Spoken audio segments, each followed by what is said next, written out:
Tonight on Countdown to Green, we sit down with the Championship 4 contenders. Xfinity Series driver Roger Kuth joins the show. And we take a look at what you're racing with at home with the Logitech G Show Us Your Rig segment. All that and more tonight on Countdown to Green. 'Cause we're invincible.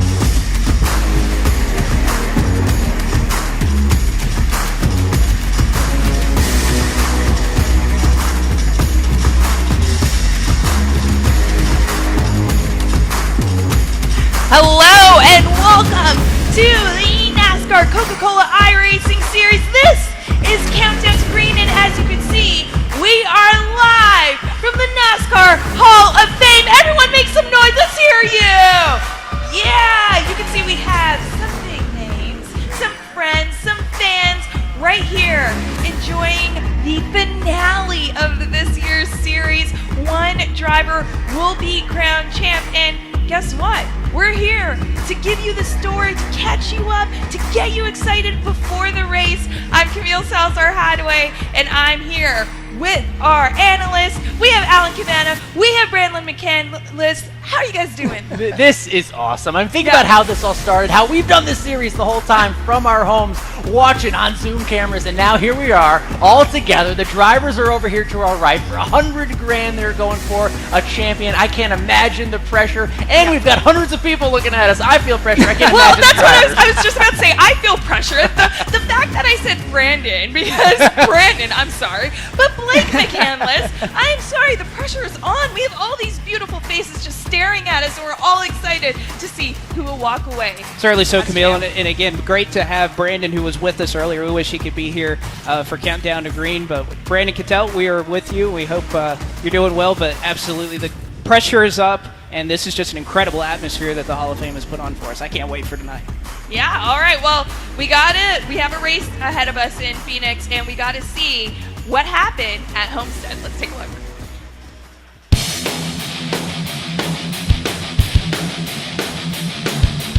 Pace car down and in as we say, let's go playoff racing at Homestead. Spinner behind, and it is the 88 car around. Conti was near it, Strauss was near it, Novak was in the mix as well. Second yellow means second trip to pit road for a lot of your race leaders. Caution with 7 laps to go. This is the money stop. 2 tires, and up front, Steven Wilson wins the race off pit road. And green flag in the air. Wrecking behind, caution flag is out. Garrett Lowe is one of the drivers involved. And trouble behind, it's the 97 car into the outside wall. Issues for Logan Clampett. The 19 was involved as well. That is damage for Vicente Salas. Up front, Michael Guest going to be 2 car lengths short of Steven Wilson, who's going to win his 4th race of the season, and Wilson will fight for the eNASCAR title in 2022.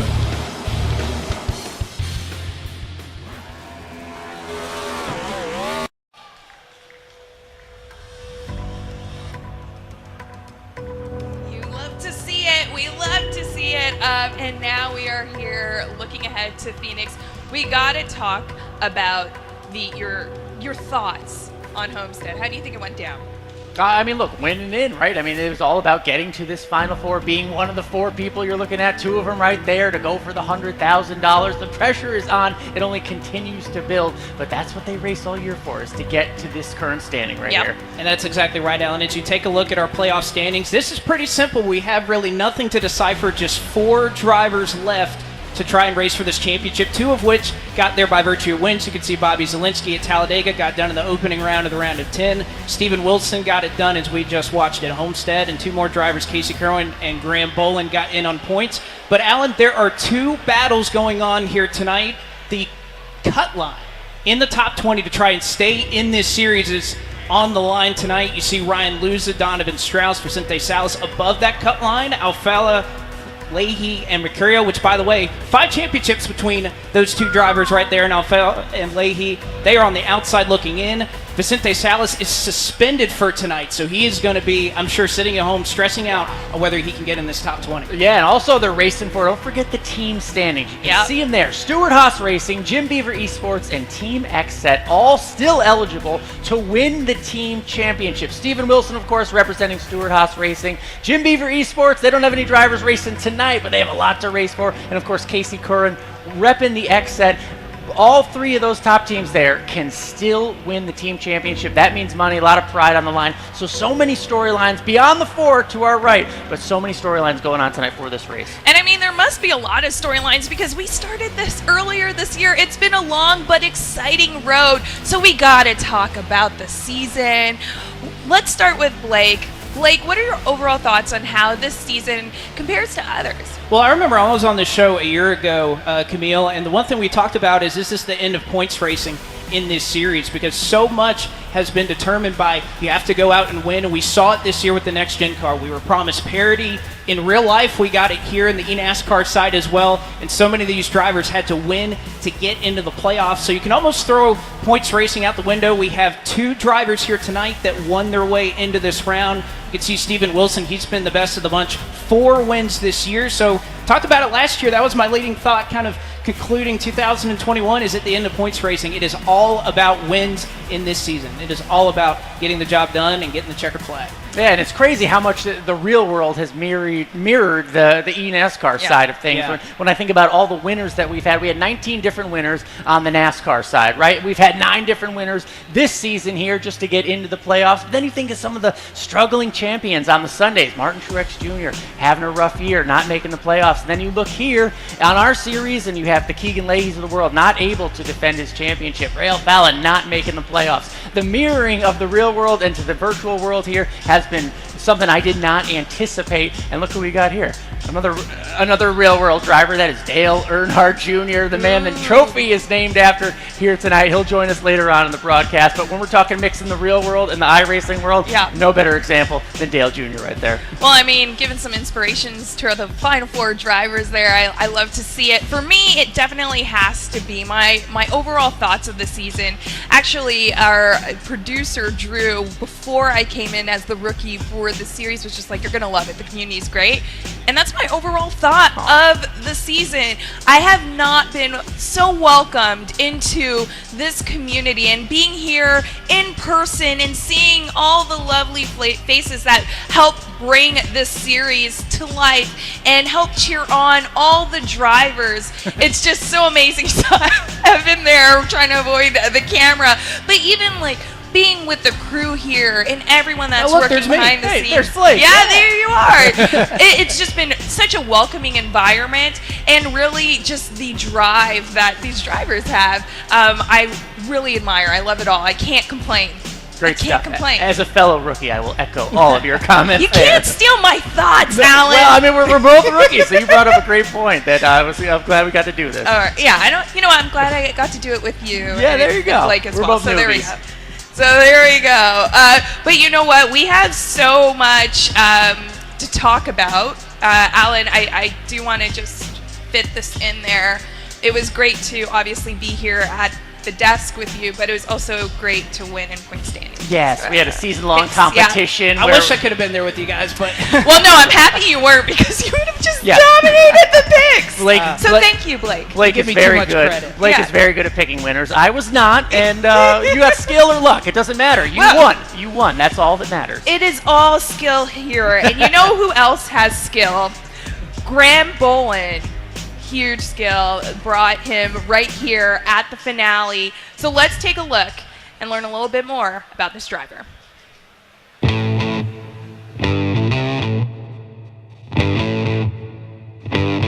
It's awesome. Like, I've never been here before.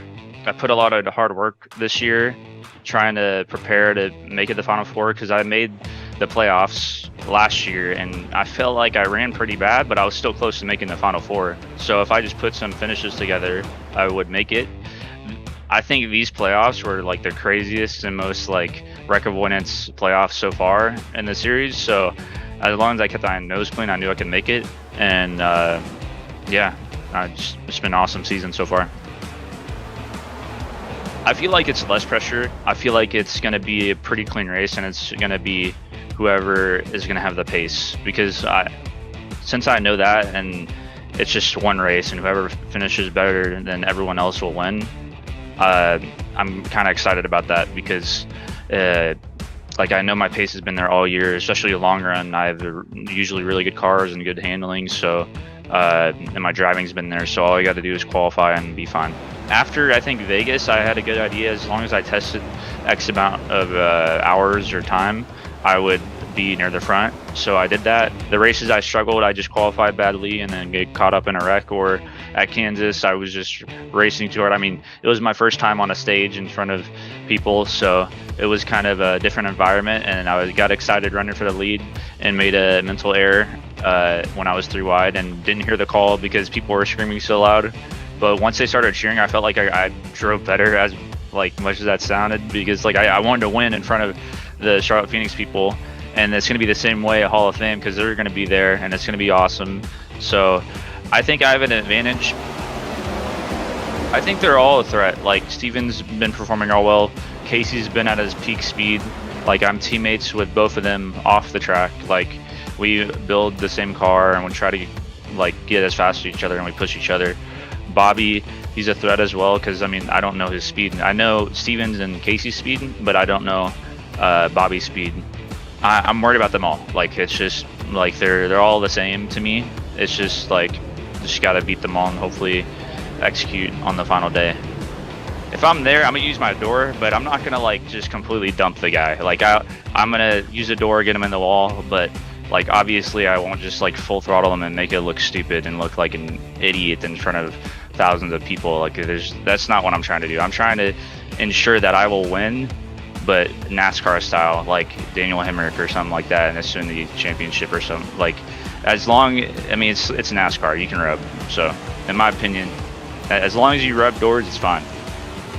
I know they're there. I know that they're supporting me, so it just gives me more fuel to finish well. Like get that championship. Like that's the main goal, is just getting that championship, man. Like nothing else is there. Like second, third, or fourth, I don't care. I just want to get that championship, to be honest. So I just want to win it for them and just win it for myself as well. That's a lot of money. That's like life-changing money, in my opinion.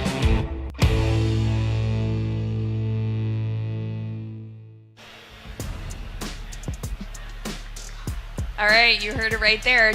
Gonna win NASCAR style. Yeah, well, NASCAR style depends on which driver you're talking about. He said he didn't want to be too aggressive. With 100K on the line and that big trophy I can see right there, Yeah. I'd be really aggressive. I would be too. And Graham Bolan here has done a tremendous job all season. He is one of the 4 drivers who is not driving on a direct drive wheel.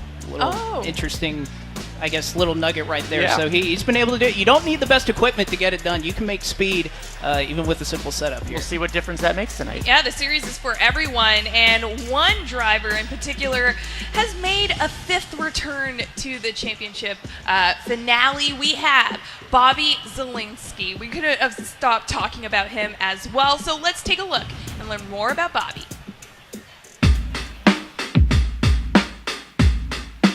I don't know if it's my best chance, but it's been a bit of a rough year. I feel like it's almost a gift that I'm in the Final Four again this year. I think just my group, Coanda and I, we're just kind of struggling getting the setup to drive the way we want it in the race. I haven't been qualifying as well, making bad decisions with taking 2 tires. That's my favorite pastime this year.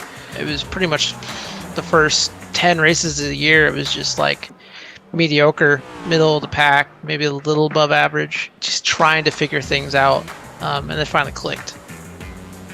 A lot of firsts for me. The rig's going to be completely different. I've never used a different rig than I have now. It's pretty big, and I'll have a couple days leading up to the event where I'm driving on it. I'm just going to probably be stressing about like performing. Like you don't know until you're out there, but I don't give a damn about no crowd or people around me. I'm just going to be worried about not performing well or showing up with a bad car, stuff like that. Because I used to get a lot more nervous leading up to races, just any other Coke race, for no reason. But once that race starts, it's gone, and I'm just racing, and I don't get nervous in a race. It's normal to me now, which is crazy to say. But 5 out of 6 years, it's just like another year for me. After you lose so many of these races, like, you're more chill going into it. I still put that pressure on myself, and I'm like, damn it. Can I do it one time or not? Maybe I'm just not that guy. I haven't won one yet because I haven't had the perfect combination of like the setup, driver, and decision making. Like I need all those 3 to be the best, and then I can win it. But the other side of me, the reasonable side, is like just enjoy yourself. Like you're doing this cool events. You're making at least 10 grand. This is what you do to make money. Like don't be so serious about yourself. Don't take yourself too seriously. So it'd be cool to win that first new trophy and win the first time going to an event like this for the Final Four. It would kind of make the wait worth it. But that trophy, like that thing looks heavy, and like I don't know. I'm gonna need help from junior lifting it if I'm the lucky one. I don't know, what would you describe? Just an absolute dumpster of a season. And then all of a sudden you're in the Final Four because you snuck in on points and you won Talladega because a couple teammates decided to wreck each other. I don't know if there's a word for that. I'd say unlikely, but they gave us a shot. They let us in this damn race again. Hopefully they regret it.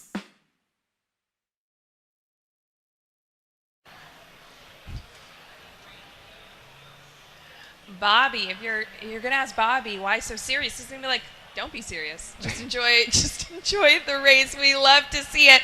But we also love to see when drivers have mishaps on the track, right, Blake? Oh, we certainly do. And we've had a couple weeks. We did this segment a couple of races ago, but we've been able to since gather enough material to at least have another one of these. This segment is called Really Dude, where we go over some interesting mistakes that these professionals tend to make every now and then. The first one we're going to start off with here at Watkins Glen International. You have Zach Novak here running through the carousel. Ray Alfala is just going to pretend he's not there. He's going to cut him off, and he goes into the barrels, and he gets stuck there.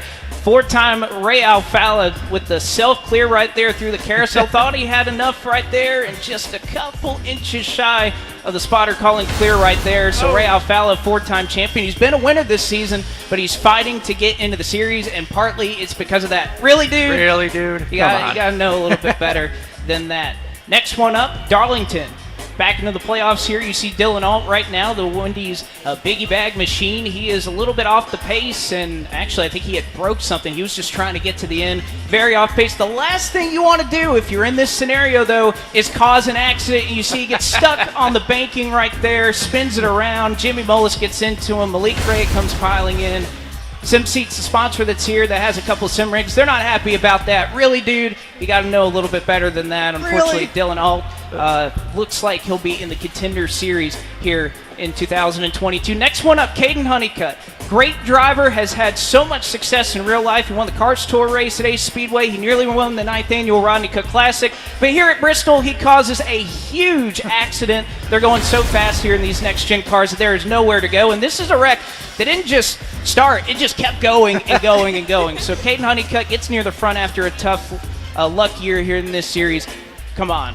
And then here is the reason that Bobby Zalinski is on stage right now. You have Colin Bowden looking for his first career win. You have Casey Cerwin, who we didn't know he would be on the stage right here. So they're two-car tandem right here through the tri-oval, and Colin Bowden is so set on getting this victory. This is how much winning means. They bump, they touch 3 times, I think is what I said on the call, and Bobby Zalinski, just by a nose, is able to earn his way to the stage here at the NASCAR Hall of Fame. But Casey, Colin, you got to figure it out, really, dude. Really? Call of the year, though. That was awesome, that finish. It was a fantastic one. And then the last time out, Homestead Miami Speedway, Parker Retzlaff, who we've seen a number of the times, very impressive runs in the NASCAR Xfinity Series. But this is probably not one of those highlights. He has an issue. The car's breaking. He has what are in iRacing one of those meatball flags. That means you have some required repairs. So he takes the Homestead, or the road course rather, at Homestead Miami Speedway, but unfortunately cuts across this patch of grass just right up the road, and it's going to bring out a changing caution that obviously altered things as they run here at the playoffs. So really, dude, Parker Retzlaff, it's been a tough year for him, but again, he has a lot going on for him in real life. So yeah, we've had enough material over the last couple races. We have, and I feel like we should all just do our best, really, dude. Really, dude? Come on. A season's full of opportunities, and we covered them all there. I can't wait for next season and the opportunities that will hold. But being IRL means that we also have some friends in the vicinity. So why don't we introduce you to one that we'll be speaking to in just a bit. Here is a little piece about Roger Kuth.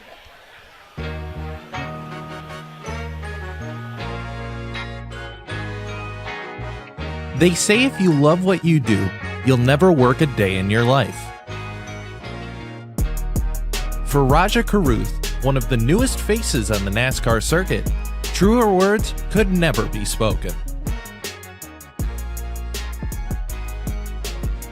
I watched every different NASCAR show on television that there was out at that time, like Inside NASCAR, NASCAR Now, RPM Tonight, obviously Race Hub, Trackside Live, everything. Growing up in Washington, D.C., and then Brooklyn, the high-speed excitement of stock car racing attracted Kuth from an early age. It was really centered around online stuff, so not only stop motions on YouTube that creators would make with diecast cars and custom racetracks, but also racing content virtually, whether that was NR 2003 or the early days of iRacing. I wasn't really a participant, but I would watch them all the time, and just because it was so interesting to me, I was just really trying to take in as much about racing as possible. From, like you said, living in Brooklyn, living in DC, not having any sort of connections in the racing world, sim racing was my only opportunity to get noticed in racing. So I got my subscription on my birthday of that year, 2018, and literally like within the same week you guys announced the Ignite series. Kuth used the momentum from trying out for the series to motivate him on his own path in the sim. Once the Ignite series completed in October, I think, of 2018, I just started racing on there, and just regular A, B, C fixed or national races, and it was really hard having such a steep learning curve in like a couple weeks or a couple months time frame, when this is really what I felt like my career that I didn't even start yet resided on. Using his seat time from iRacing in 2018, Kuth applied to Rev Racing's youth development program, in which he earned the chance to run legend cars in 2019. It was a really awesome kind of first time going to the racetrack through the tunnel and seeing everybody in the garages and seeing the car that you're going to race. And I remember when, that was my first time, I remember just thinking back in my head, like all the years of watching, old cup races over the years as a fan from at home and just wanting to be a part of it. And at the time, I didn't really think about it kind of that reflectively, but looking back at it now, it's like that was the start of getting to hopefully that point one day. With only a single real-life racing season under his belt, but over 500 starts on iRacing, Raja applied for the NASCAR Drive for Diversity program, hoping to be one of 6 drivers selected to join Rev Racing's main operations. At the start of 2020, the results were in, and Raja had made the cut. However, the pandemic would put a pause on Raja's career plans, delaying them until later in the year. I was able to be on here like everybody, like a lot of hours of the day. And at that time, everybody hopped on the sim. And honestly, that not only helped the legitimacy of the sim, but also my career and showing that there is like, this is real, this is legit, this is stuff that is useful. And looking back on it, I wouldn't have changed it, because in that kind of March to July or June time span where I was really at home all day and was on the sim a lot, I feel like that really prepared me for hopping in a late model later that summer. While it took longer than expected, Raja had made his jump into late models, racing at several iconic short tracks across the Carolinas in 2020 and making his start in the ARCA Menard Series in 2021. A lot of times the same practices and techniques and approaches and philosophies for driving around the racetrack apply. That's really helped this year for going to new places and going to tracks that I race on here and have raced here for years, and hop in the ARCA car or the truck and can fire off pretty well. A lot of the things and the mistakes I've made and the things I've learned on iRacing have helped me be a better driver in real life, because I have wrecked a lot of people, including myself. I've also done pretty cool things on here, and so all of those have helped develop me into a better driver, I think, in real life. So for that, I'm forever grateful for the sim and for the people on it, just because A, I wouldn't be racing in real life, and B, I wouldn't have developed to the point I am now without going through these certain situations.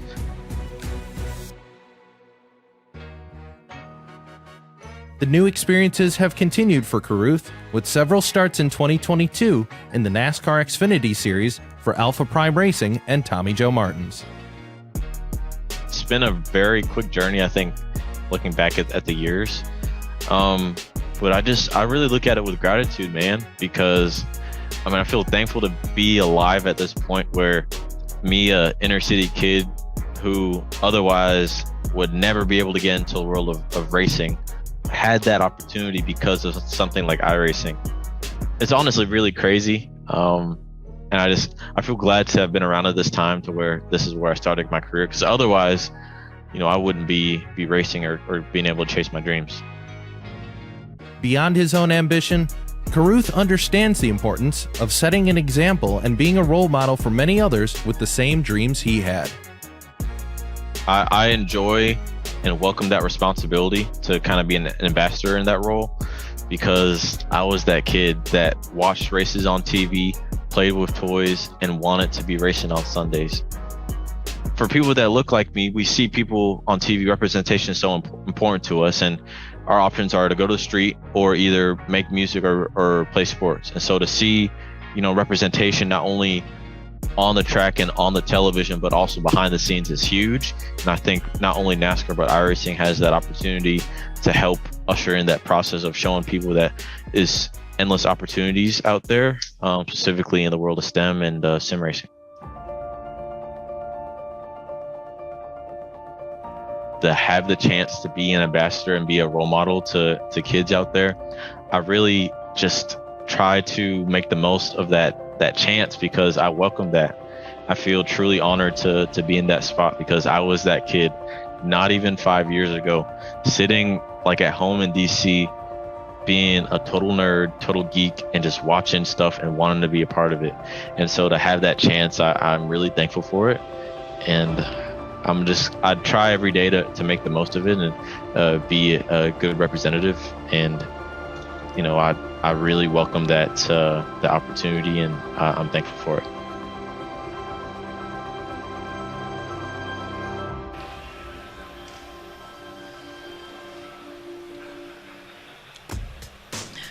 All right, now we've seen it, and now we have the man himself, Raja, joining us. We are so happy to have you here. As you can see, we have big names in the house. Yeah, Dale Earnhardt Jr., Steve Letarte, Eric Almirola. A lot of winning we just saw in that picture. I think our friend here, Raja Kuth, wants to join that list of winners here sometime in the future. Let's keep it to iRacing at the moment. You are a young man, but you've seen the growth of iRacing from being a participant now to seeing this first ever live event. What's that mean to you as a competitor and just a fan of the iRacing in general? It's huge, Alan. So to begin with, I wouldn't be racing, period, if it wasn't for the sim. And so to see it have this legitimacy now, and we're at the Hall of Fame in Charlotte. Like, that in and of itself is pretty awesome and insane. So it's really gratifying to know to have had a small part of it, right? But see these 4 guys, the best on the sim, to come out here and compete, it's really amazing. Well, and I know we've highlighted a lot of what we just saw in that piece, a lot of what you're doing in the real world, but you're also very active in the iRacing world. So kind of talk about what these drivers may be going through as they're trying to climb their way either through the Road to Pro ladder or being in this series itself. Oh, it's tough. From running Road to Pro in the Pro Series last year, I ran Road to Pro this year and didn't make it out of round 2, but it's a grind, man. You got to be testing for multiple days a week for hours on end, finding every little 100th of a tenth of speed or a little bit change there or an adjustment there to just get a little bit of fraction of time or speed, because everything's the same, everything's equal on there, so it makes a big difference to be on your game. We were talking during the piece, and you're putting yourself in their shoes right now and wondering what it must be like in this live environment. What challenges are ahead for them tonight? Oh, it's big. I was just telling Blake, I don't know if I could do this, to be honest with you, because like when you race on your rig, right, you get so used to your surroundings, whether it's in your room or your house or your race shop or wherever it is, and you get used to those surroundings because everything on the sim is constant, and so you get used to all your surroundings, and when you plug and play and drop to a whole different building, different temperature, different sounds, even the most minute details make a big difference. So these guys are really the best to be able to just hop in and be at the top of their game tonight. All right, well, I mean, it's such an honor to have you here. This is a real showcase of what sim racing can do. Let's put him on the spot before we let him go. Okay. We're talking real world here. You got a big career going. What do we know about 2023? Where are you going to be? Right, what are you going to race? Now, you're live in front of a few of your friends here, so you can tell us. It's okay. Can I see that pen? There you go. It's that Corey posted it earlier. He just did the little pen emoji, so that's my answer for you. All right. That's a little tease. Keeping it secret. A little tease, but you've signed something. I didn't sign anything. Oh. But I was just, all right. being funny. Or maybe I did. All right. Keeping us on our toes. Looking forward to seeing whatever he does in 2023. Good luck, young man. Thank you, guys. Absolutely. Yeah. Thank you so much. And you know what? I love seeing all of the successes of the series this year. So we have awards that we are going to give out. This is also brought to you by our technical director, Cisco, who really worked hard on this. So our first award is for Gas Guzzler of the Year, and this is really a difference from start to finish. So let's take a look. This award goes to the driver who made up the most positions from where they started to where they finished during the whole season. In 4th place, driving for Letard Esports, it's Brian Mercurio with 139. In 3rd place, driving for Clint Boyer Racing, it's Nicholas Shelton with 141. And in 2nd place, driving for Joe Gibbs Racing, it's Ray Alfala with 143. And the winner of the Gas Guzzler of the Year award from Rise Esports, it's Zach Novak. The 2019 series champion has had an up and down year, but has managed to pass at least 148 cars en route to locking himself into the series for 2023.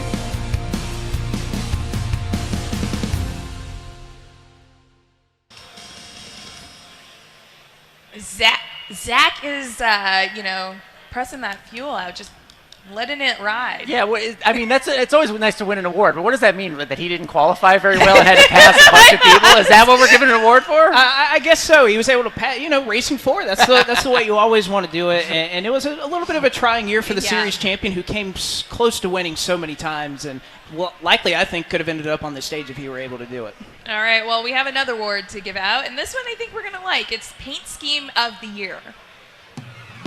These paints stood out to the judges the most during the 2022 racing season. These are the runner-ups: Brian Mercurio, Letard Esports, and their pit boss Chevrolet Camaro, which heated up the field at Nashville Superspeedway. This one got us hungry for sure, with the spec matte flame across the car. Malik Ray and his Signal Snowboards Ford Mustang, which kept things fast and flowing at Daytona. We only got to see it for one race, but we love the extreme sports vibe to start out the season. Femi Olatunbosin, Clint Boyer Racing, and their DeKalb Genetics Ford Mustang for tonight's race at Phoenix. We love the purple sunset fade on the car, a new design for Femi as we finish off the season. And Donovan Strauss, Williams Esports, and their Duracell Toyota Camry. This certainly charged up their performance, and we love the battery motif that was carried through the design. And the winner of the Paint Scheme of the Year award, from Jim Beaver Esports, it's Blake Reynolds and his Travis Pastrana throwback Ford Mustang from Darlington. We absolutely loved the callback to Pastrana's days in NASCAR and found that this paint stood out from any other scheme this season, both from an extreme sports design, but also from the bright colors which carried over through the spec map.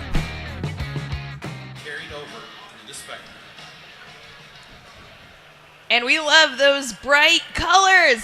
I mean, that's probably the best. Oh, yeah, we were watching that countdown before, just waiting for that paint scheme to come up, because we all knew it was the winner, so I'm glad it got rightful position on top. I love seeing those paint schemes, and again, that designers, they're kind of an untalked about factor in iRacing that, you know, it's not just drivers or broadcasters. Paint designers are being found on iRacing. Ryan Williams for Junior Motorsports, great example. All right, well, we have our next award. This is for Best Coke Move of the Race. We've seen plenty of moves this year, but which one of them stood out from the rest this season? These are the runner-ups. Femi Olatunbosin, who started the season in style, going 3 wide and holding off Steven Wilson and Garrett Maines to win at Daytona.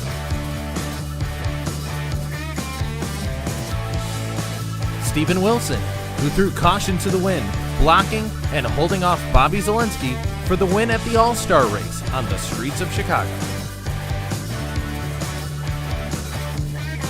And Bobby Zalinski, who with a last-second cut to the bottom, glanced past a fighting Casey Cerwin and Colin Bowden and slid his way into victory lane at Talladega. But the winner could only ever be one: Casey Cerwin and Zach Novak at Pocono. Evan, take it away. Turn number 3, Cerwin to the inside. Novak sees it coming. Contact in the final corner. Side by side. Novak into the fence. They're still beating and banging. And to the line. Who wins the race? It's Casey Cerwin by 6/1000ths of a second.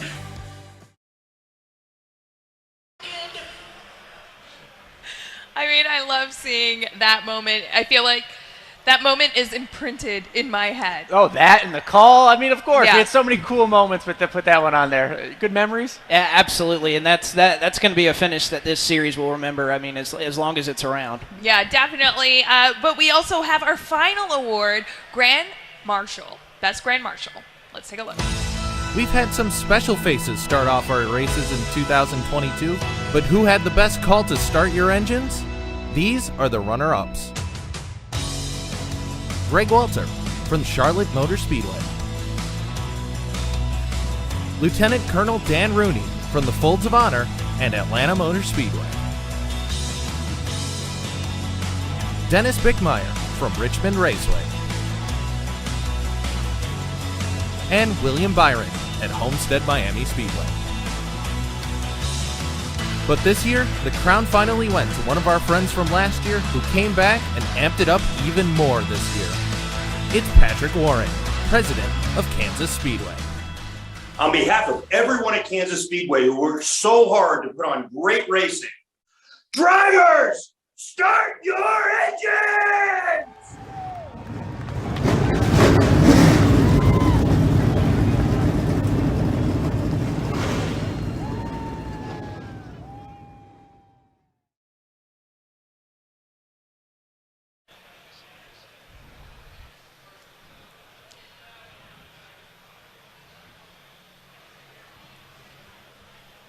Congratulations to all the winners. Now, when you think of this series this year, there is one driver that has been fairly consistent, Steven Wilson. Let's take a look at his journey.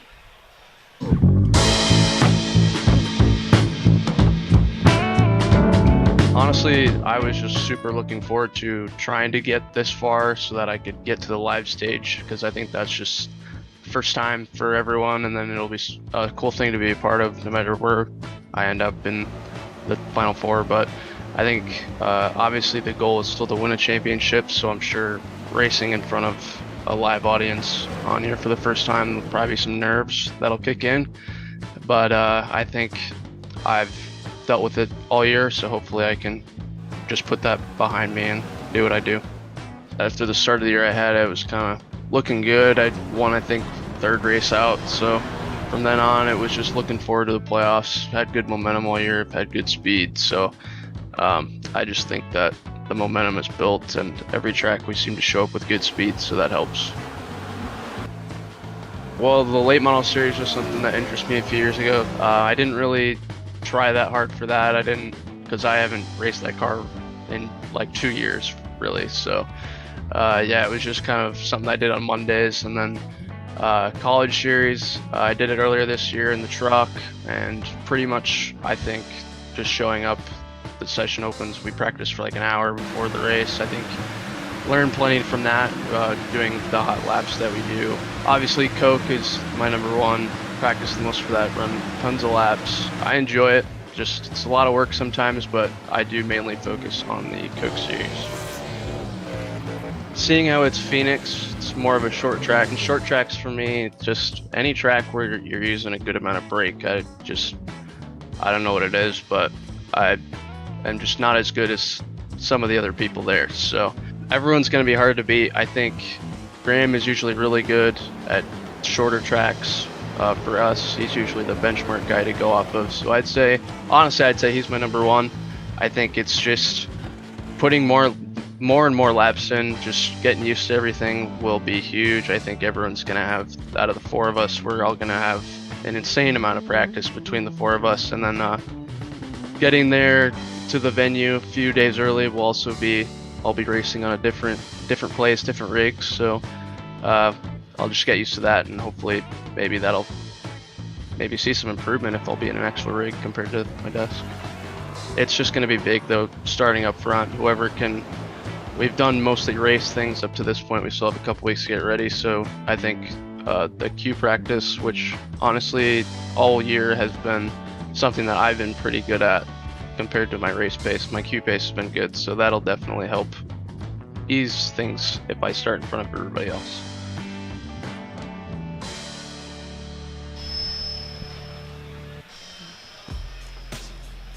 And the driver with the most wins on the season, you can see him practicing there on top of the board. It's got the biggest cheering section here. You can maybe hear them, the whole family, a lot of people cheering on Steven Wilson. A lot of wins for the 10 Smithfield car. Someone who else knows about winning a 10 Smithfield car. Eric Almirola from the Cup Series joining us. How you doing, man? I'm doing great, man. What an event you guys have here. This is awesome. That's what I want to ask about. You've been used to running iRacing, from a home rig, from the comfort of your own home. Now look at this, what we've got going on here. First ever live event, hundreds of people. What do you make of this? Well, I just think it's a testament to how far iRacing has come, and these guys, man, they put in a tremendous amount of work and effort.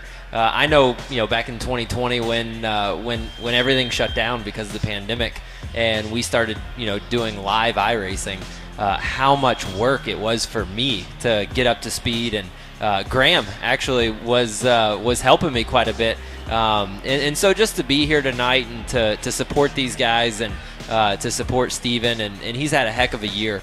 So it's a big deal for me. Obviously, our Stuart Haas esports program is a big deal. We're proud of Steven and how well he's run this year. He's won 4 races, won the All-Star race, so he's having a heck of a year. And man, these kids, they're kids, right? They're gonna go race for $100,000. Like, that's life-changing, right? And I know Steven's going to college, so it would be a big deal for him. So just excited to come and hang out and cheer these guys on. And actually today, Smithfield made mention in a meeting that we had that they're recommitting to sponsor this program again. It means a lot to them to stay engaged with the esports community and certainly the younger demographic of our NASCAR fans. So excited about that, and just ready to watch these guys go at it tonight. Well, you certainly know a thing or two about driving these cars. So is there any tips or advice? You ran this next-gen car at the Spring in Phoenix, so anything that you could perhaps offer these drivers before they strap in and race tonight? No, not at all. And actually, I think Steven's already top of the board in practice, so he does not need any tips from me. They actually tried to help me get up to speed. I did a lot of sim racing and iRacing when I was younger. And then, as time went on, had kids and a wife, and it was hard to be on the go and travel as much and put the time and effort that you need to compete with these guys that spend a tremendous amount of time doing it. So when we had to do it for iRacing during the pandemic, they were trying to help me, and I was unhelpable. So I don't think they want any advice from me, and I've already watched him run practice quite a bit, and he seems like he's got a pretty good handle on it. The one area you can offer some advice is pressure in dealing with it. Sure. This to them, I mean, the equivalent of the Daytona 500, which you've been in, nearly won many times. How do you deal with pressure as a pro athlete? Well, I think Steven's already doing a great job of it. I walked up there and talked with him, and just I talked to him obviously to say hey, and that I'm here and ready to cheer him on and support him, but also just to kind of get a gauge for myself on where he was at. And man, he is cool and calm and collected, and he just kind of laid back and easy going. I think that's the right approach, right? You can really stress yourself out and get all worked up, but at the end of the day, the results are going to be whatever they're going to be, and adding more pressure than what's necessary is not helpful. It actually just causes you a lot more stress for no reason, right? You gotta practice, you gotta be prepared, and if you're practiced and prepared, it takes a lot of the pressure and stress off because you're ready for that moment. It sounds like he's been down here for a couple days getting the rig all set up just like he wants it, getting the feeling of the wheel and the pedals all right for him. So he seems ready, and he doesn't seem too wigged out or too nervous. So I think he's going to be fine. Well, thank you for being a part of this tonight. Good luck in Martinsville this weekend. Yeah, thank you guys. Thanks for having me. And we have our final driver spotlight to round off the final four. Casey Cerwin is going to talk about the emotions heading into the finale.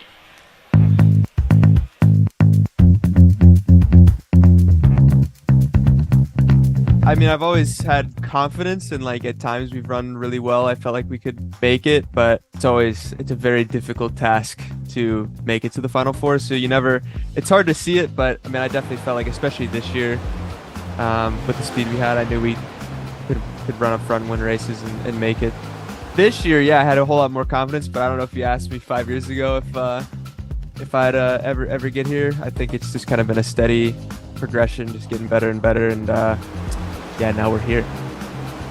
You can never put it into perspective how good everyone actually is until you make it all the way to the top level. I mean, obviously it's a very serious series and there's a whole lot on the line, but if you put so much pressure and almost too much thought into it, you can kind of overthink things and stress yourself out. Even if it's going bad, if I'm upside down, we're probably laughing about it somehow to make it easier, but we try and have fun and just keep it light and like a normal race, and I think that helps a lot. And when our stuff's been really good this year and you're constantly up front and constantly fast, it also makes life a lot easier. Honestly, I feel like I'm more relieved now that I made it. I mean, don't get me wrong, I think going into it, you're more relieved. You're like, all right, we're through one round. You at least have a shot at it. But at the same time, I think once it comes down to probably race day or a couple days out from race day, you'll start probably feeling it more, what's on the line. All you can ever ask for is a shot. I think I'll be pretty relaxed going into it. Obviously, if it comes down to like a late restart and all of us are lined up for it, or if it's just a close race at the end, I think you'll be feeling the pressure. But the pressure will probably get more and more as we get closer. The Cars movie was always my favorite movie. I still just watch it a million times to this day. If I ever get bored, just need to turn something on. But like right when the movie came out was right as I was getting into NASCAR, so just kind of grown up with it. All the teams I've been on, I get thrown into a number.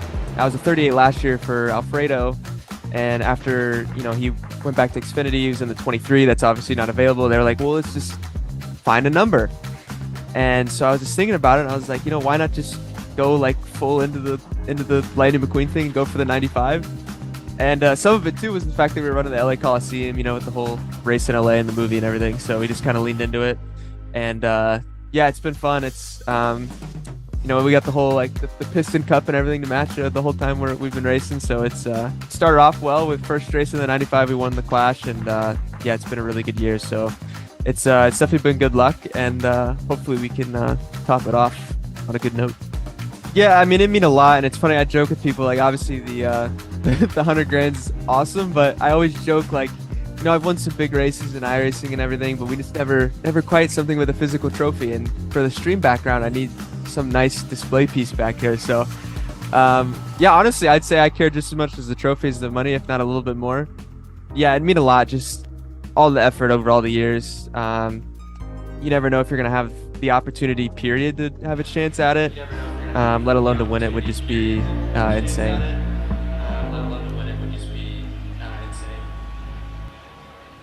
All right, you heard it right there. All Casey wants is the trophy. Look at him, super focused on that trophy. Tim Not got the money. stream mic out here, and he's not even streaming. He's not even streaming, but we have right here on the broadcast the Wilson family. Wilson family, make some noise.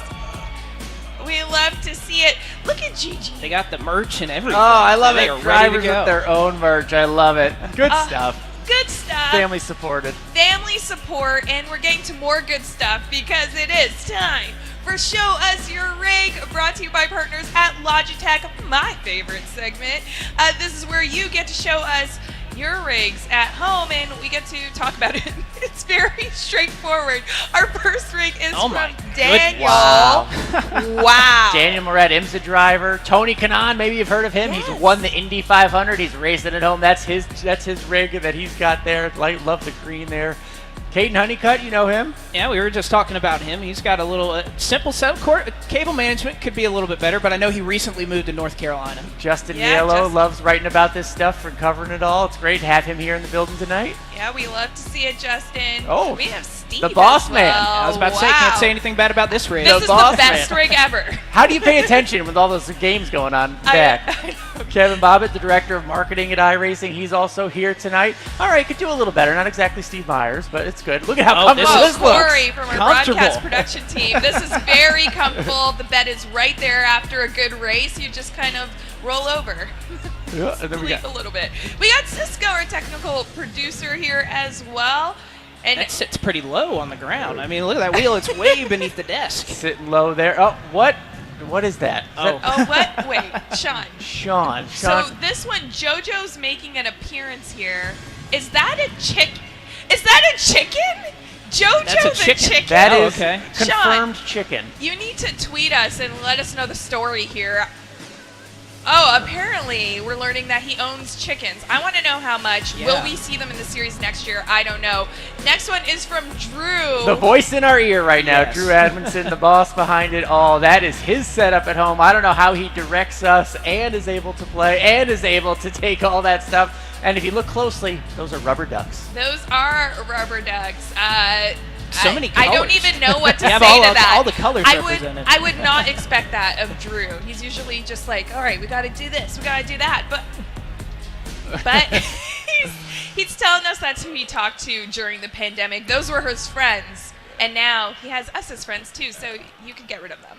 Yeah, you can get rid of them, Drew. Thank you for showing us your rigs. Next up, because we are getting closer to the race, Blake, you got to take us through it. Yeah, we're going to take a lap here around Phoenix Raceway, a very challenging racetrack. These drivers, they have a lot of options. You can see here a 1-mile track, and what's obviously changed a lot about this configuration, this is the first time in series history that we have run this configuration. It was 6 years ago that we ran it last time.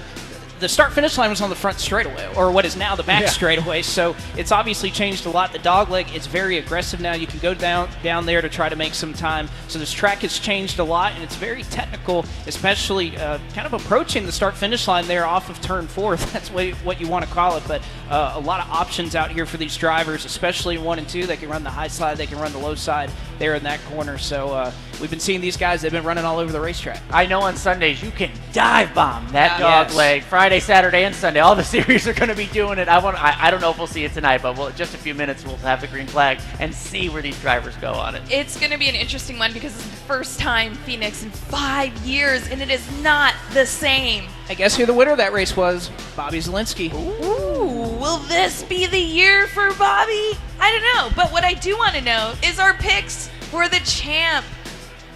All right, let's start off things. Blake, who's your pick? All right, well, it's pretty simple. He was my pick to start the playoffs, and I'm going to go with a little bit of home cooking. I think being able to sleep in your own bed and be able to not have to worry about traveling. He even got to eat at the same restaurant that he always eats before a Coke Series race. I'm going to go with somebody who's very popular in the chats. Casey Cerwin, I think, is going to be the champion after tonight. All right, not a bad pick. We heard some home crowd. We heard from this driver earlier on today. He finally gets it done. Bobby Z. Bobby Zalinski won here last time they were at Phoenix. Will win this new configuration and will finally get it done and get that championship that he has sought after. He's been to this Final Four so many times. Tonight is his night. All right, well, I mean, the king of Phoenix, that's what you're saying, but I gotta go with, Steven Wilson. You cannot look at Gigi Wilson and say no. You really can't. Well, the Wilson family's here to represent, and I am here for it. We're getting some haters because none of us picked Graham Bolan. I So he's know, going to show I us know, all. I Clearly know, going to I show know. us all up tonight. Well, he won at Gateway earlier this year, which Yes. you think about tracks that transfer in. This is probably a track that could slot right in. So, Graham Bolan, go and prove us wrong. Prove us wrong. But also Steven Wilson prove us right. Yeah, well, there you go. As well, we are just around the corner from finding out who will be the champ for the eNASCAR Coca-Cola iRacing Series for 2022. I just want to say thank you to everyone watching Countdown to Green throughout this season, and also the crew behind the scenes, and you too as well for just helping the show come together. We could not have done it with all of you. Yeah, it's been a great season. Great to be a part of this and get to work with both of you. Yeah, and it's nice to see each other in person. We're not looking at a Zoom camera or anything. I know, now everyone knows how short I am, so I'm just going to do my outro like this. Here we go. It is time for the race. We are going to find out who is going to be crowned the champ after this. Be sure to stay tuned.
Phoenix. Nestled on the edge of the Arizona desert, there can be no better venue for a season filled with fireworks to finish. For the first time ever, drivers will compete in person in front of a live audience at the NASCAR Hall of Fame in Charlotte.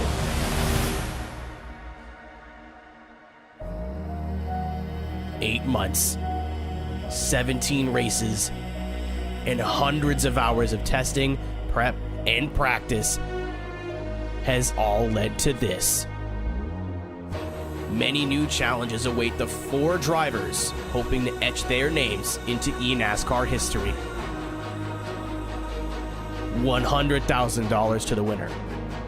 Your name on the Dale Earnhardt Jr. Championship Trophy. One shot for it all on the grandest stage ever.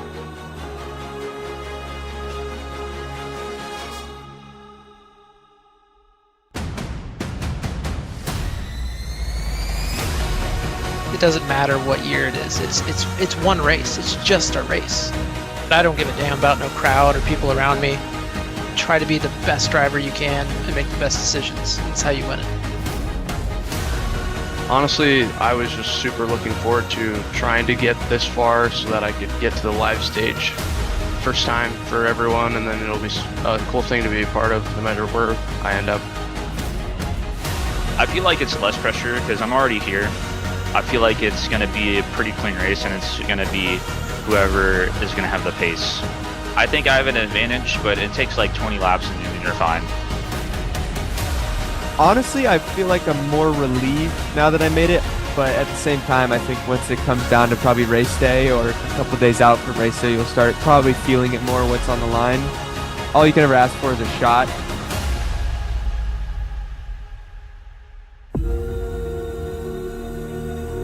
Who will be your champion?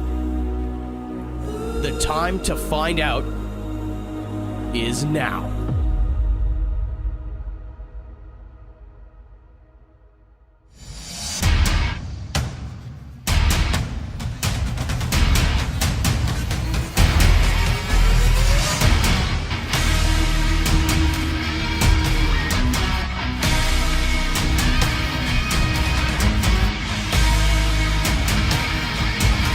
The road to $300,000 ends tonight. Live from the NASCAR Hall of Fame in Charlotte, North Carolina, we say good evening, race fans, and welcome. This is the Championship 4 finale of the 2022 eNASCAR Coca-Cola iRacing Series. And happy that you're with us here. We are moments away from handing out the better sum of more than $300,000 to the 2022 eNASCAR iRacing champion. And happy that you're joining us. Alongside myself, Evan Pasoko, as always, with Alan Cavana, with Steve Letarte. Gentlemen, it's great to see you here, and it is a great night for sim racing. It's unbelievable just to think of all the racing we've done throughout the year, all the pressure on these drivers, and then we get to this live environment, this new environment, something they've never been through before, with $100,000, and more importantly, the title of champion on the line. I can't imagine the pressure they're on. It's multifaceted, right? A, you're racing for a $100,000 check for the champion. B, you're not at home in your sim rig where you've done the other 17 races of the season. So there's multiple levels of pressure that these guys are going to be dealing with tonight. Yeah, I kind of wonder what the peripheral is going to look like. You're not at home. I think the rigs, they've been here for a couple days now, getting everything fine-tuned. The question is, what's going to be a distraction behind you, beside you? The room is quite large. The audio is going to be there. I think they're going to hear our announcing as well as the crowd over their own headsets. I think all that's going to play into what they're going to go through today. And just being in the public. I'm not a very good driver, but I do way better in the quiet of my own home than I do on a stage in front of a live audience. Yeah, the teams have done the best they can to best replicate the setups that these drivers have at home here on stage tonight, but it is not identical. And we always talk about in the sim world, comfort is the biggest thing. And for the biggest race of your life to be the one race out of your element is really the major storyline we'll see tonight. Absolutely, and Casey Cerwin is the one with his own rig, so does that provide something of an advantage? Will that be a hiccup for others? I'm interested to see that. You can tell them they're all different attitudes going on right now. We've been watching them all night. They're right over to our right, just getting ready for this race, getting ready in front of everybody to see those different attitudes. It's really interesting. Yeah, they've been practicing all day. They had the opportunity to practice over the weekend at the hotel with the rigs, try to get as comfortable as possible. It's time to figure it out. It's round 18, and we're about ready to get underway. So without further ado, as we get set to go racing for the last time this season, let's hand things off to driver introductions. Ladies and gentlemen, are you ready to see your championship 4 drivers?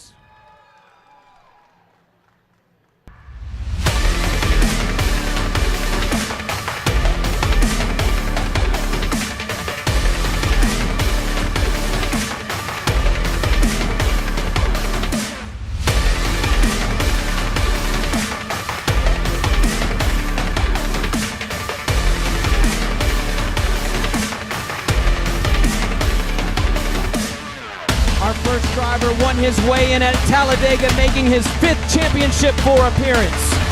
Driving the number 18 Joe Gibbs Racing Toyota Camry from Fresno, California, Bobby Zalinski.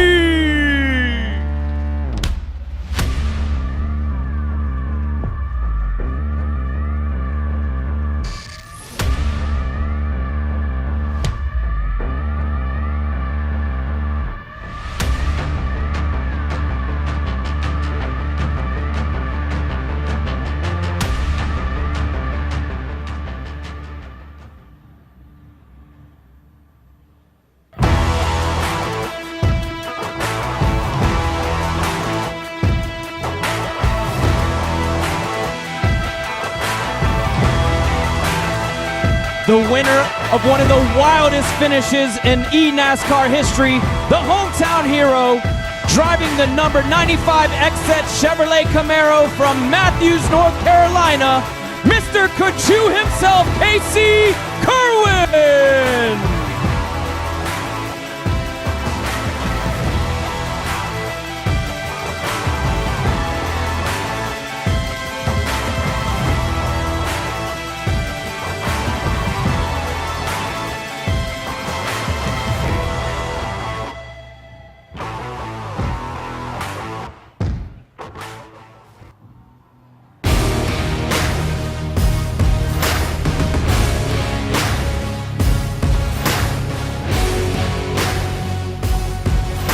Rising from the ashes, making his first championship 4 appearance, driving the number 48 Charlotte Phoenix Toyota Camry, the pride of Houston, Texas, Bolan.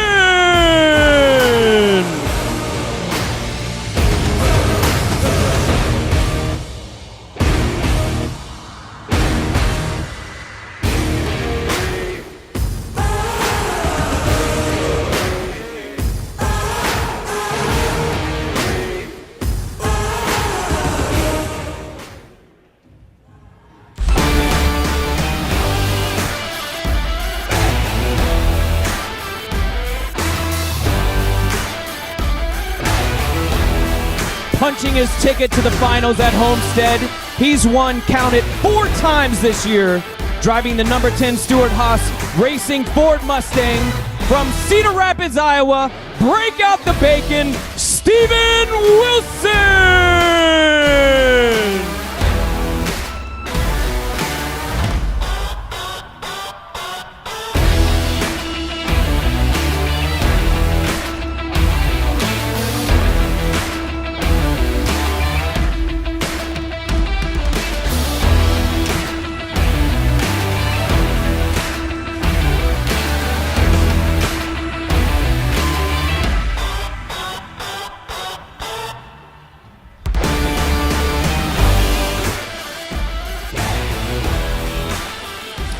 Well, we're going to let the drivers get strapped in to go racing tonight in this eNASCAR finale. We'll be right back for the command of fire engines here at the NASCAR Hall of Fame.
available now.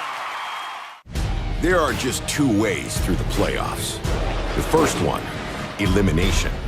But by the looks of these 12 drivers, it's safe to say that isn't an option. Now the second one is to win the whole thing and forever be called a champion. Thing is, there's only room for one. I am the NASCAR Xfinity Series playoffs. I am NASCAR.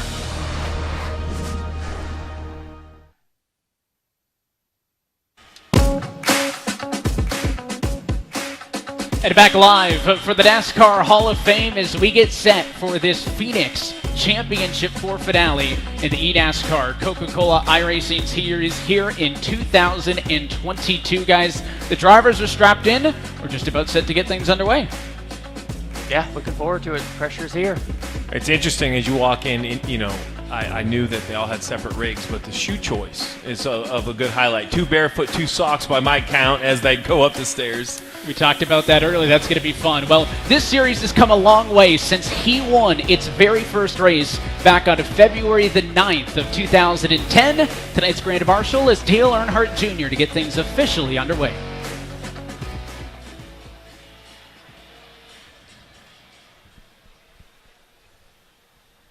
All right, everybody. We got about 140, 150 people here. We're all going to do this together. On 3, drivers, start your engines. 1, 2, 3. Drivers, start your engines!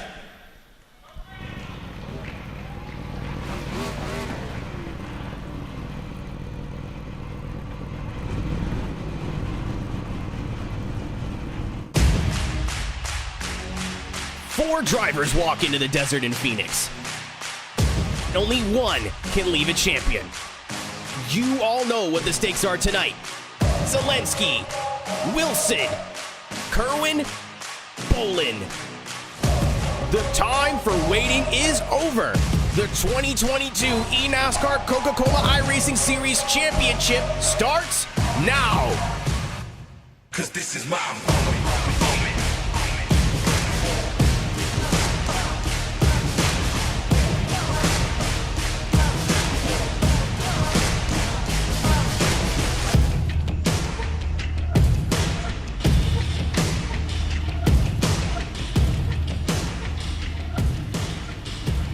Well, let's take a look at our Coca-Cola starting grid, and on the front row is 2 of your Championship 4 contenders.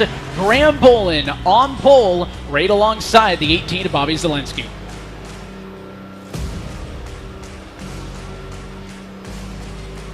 In row 2, we have last year's champion Keegan Leahy starting next to another Championship 4 contender, Steven Wilson, in row 2. Row 3, Dylan Duval, Nick Ottinger round out row 3. Casey Cerwin, the 4th of the Championship 4, starts next to Logan Clampett. Alan Bowes and Cody Bias round out row 5. And continuing on through, you got the likes of Blake Reynolds and Parker Retzlaff back on row number 6. Malik Ray and Taylor Hurst on row 7. Colin Keister alongside another past champion, Zach Novak. For number 9, we'll see Femi Olat and Brian LaPrade. And through your top 20, Colin Bowden and Garrett Lowe. To row 11 now, we have Matt Busa and Corey Vincent for Dillon Motorsports. Ray Alfala, former champ, and Michael Conti in row 12. Row 13, Michael Guest and Brian Mercurio. Row 14 for tonight, Jimmy Mullis and Donovan Strauss. And row 15, we have Garrett Maines and Mitchell DeYoung. And on the back half of the field, Blade Witt and Liam Brotherton will find themselves on row 16 with Derek Justice and Dylan Alt through row 17. Derek Bordeaux and Ryan Luz, the next double, along with Caden Honeycutt on row number 19. That is a look top to bottom at your Coca-Cola starting grid for this Phoenix finale. We've talked a whole lot about Charlotte. We've talked a whole lot about the Hall of Fame where our Championship 4 are. Let's not forget where those other 36 cars are racing from home tonight, where the virtual Phoenix Raceway is the arena at which this championship will be fought in. It's the 4th different racetrack all time that this eNASCAR finale will have been decided in. First year it was at Charlotte. It went to Phoenix, of course. Now we've also seen it in the past at both Texas and Homestead. Well, Graham Bolan is on pole position for this one, Alan. Let's see if we can get a word with the man who's starting up front. Graham Bolan just over to my right. We're going to talk to him right before he goes green, starting on the pole. Graham, you have no clear sailing in front of you. How important will that be in terms of clean air, dirty air, and you getting an advantage right at the start? I think it'll be really big. I mean, I'm just happy I got pole. Dirty air is really big. Track position is really big as well. So if I can just keep the ground the first 10 laps, I feel like I have a really good car after 10 plus.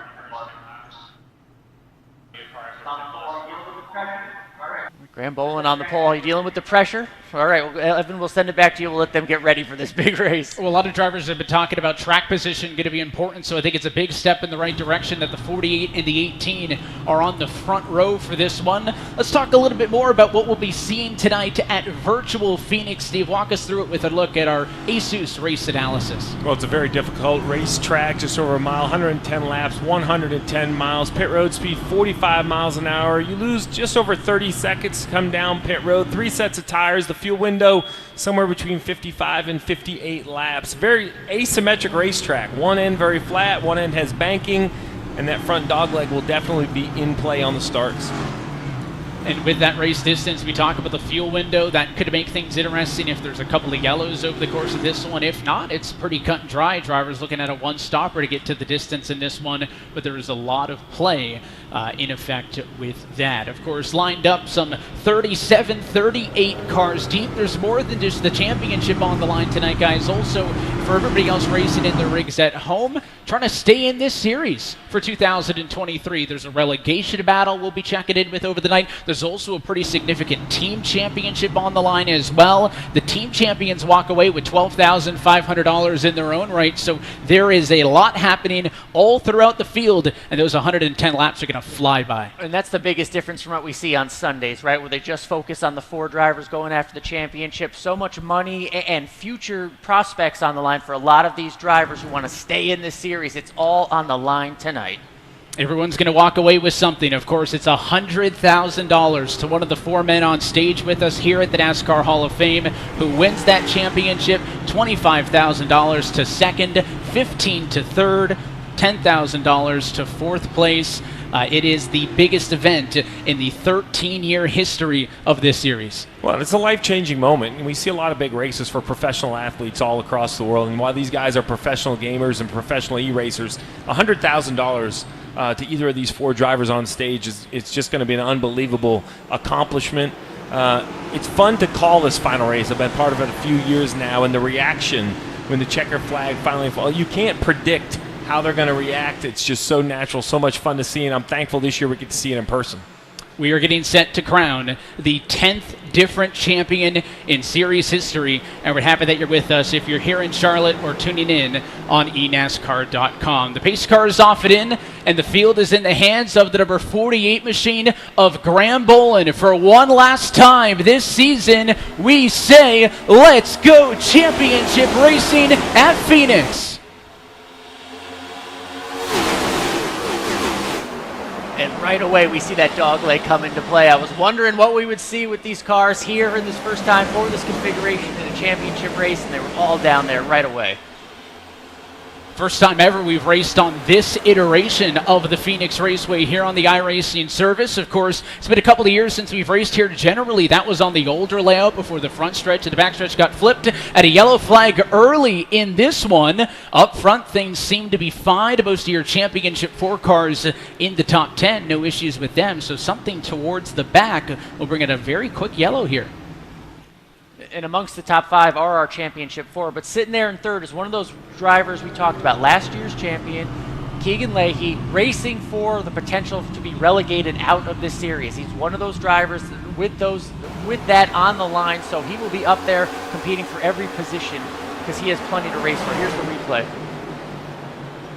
You see move for position. Oh, you see it right there. Just contact heading into 3.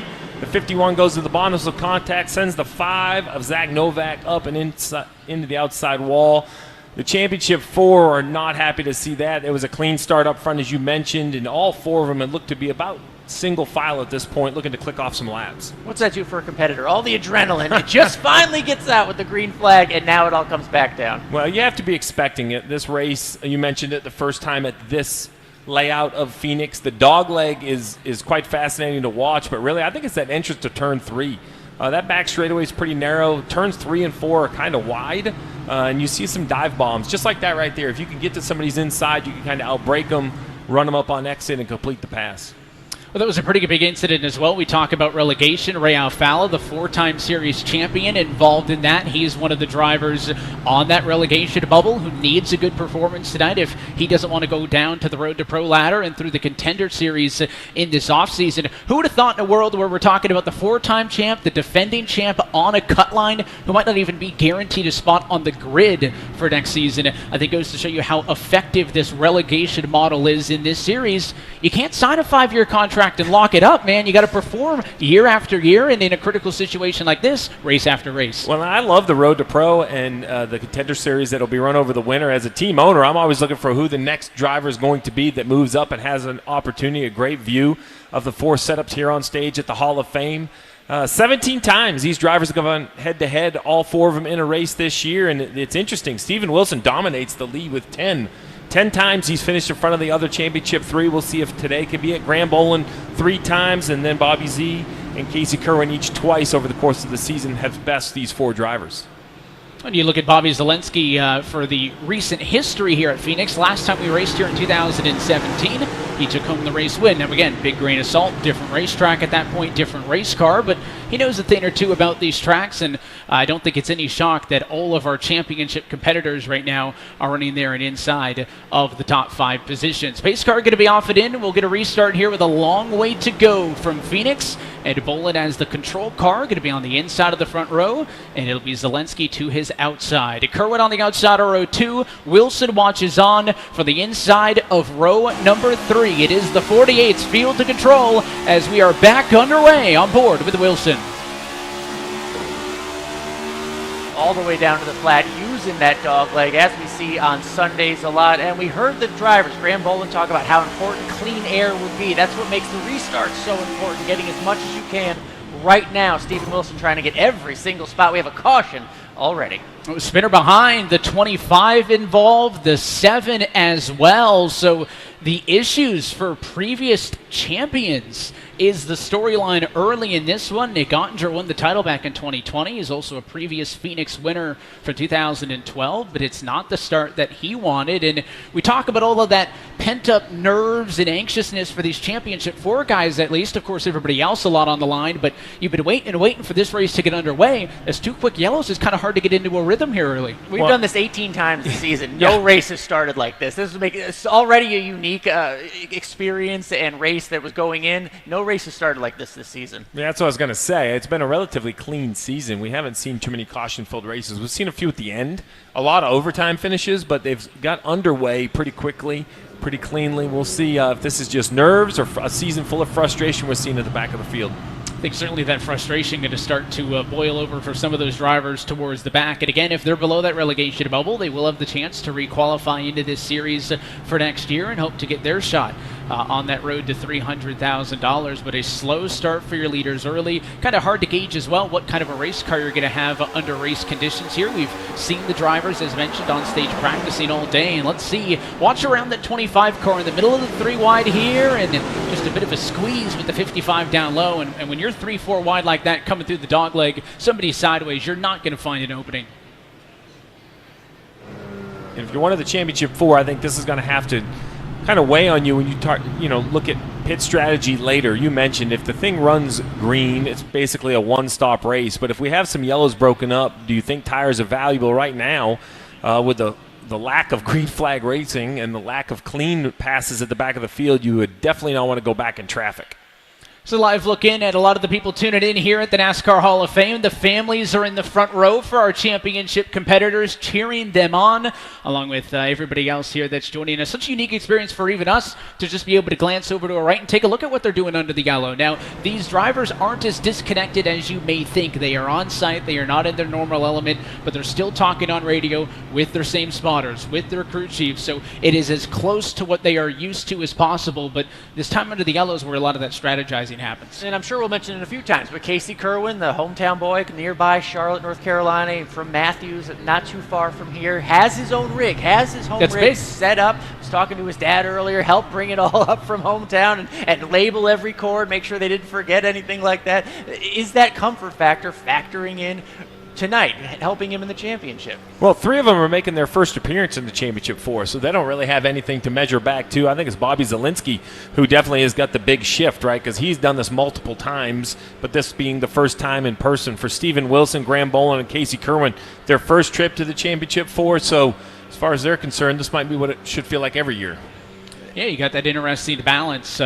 First time at the championship 4 versus Bobby, who's been here now 5 times. Right? Can that experience help him? Of course, if you're enjoying the action you're seeing tonight and want to stay up to date with the latest news and updates from the world of eNASCAR, then sign up today to scan the QR code on the bottom right-hand corner of your screen and make sure that you get involved with iRacing, the official simulation partner of NASCAR. Lights out on top of the pace car, so we'll be trying it again this next time by. Going to leave us with still about 100 laps to go in this race. And while we are coming down to the end of the season, that Road to Pro is going to keep you busy, and I promise we'll be back to Daytona in February before you know it. So for more information on the schedule, the standings, and even how you could qualify one day to be in this series, go to iRacing.com/eNASCAR. So no changes from the last time we did this. Still a front row in which Bolan has gotten the better of Zalinski the last couple of times through. It's still Casey Cerwin on row number 2 and Steven Wilson on row number 3. First 2 incidents have come towards the back of the field. I think that may be to be expected as these drivers are utilizing all of the real estate available to them from that wide open dog leg. As we come through the Geico restart zone, the green flag is back in the air. Great start for Graham Bolan, utilizing that dog leg down there. Another view from Steven Wilson behind the 45 of Keegan Leahy. It looks like that top is rolling a little bit. Keegan Leahy kind of holding Wilson up there. Got to see what's coming off the turn.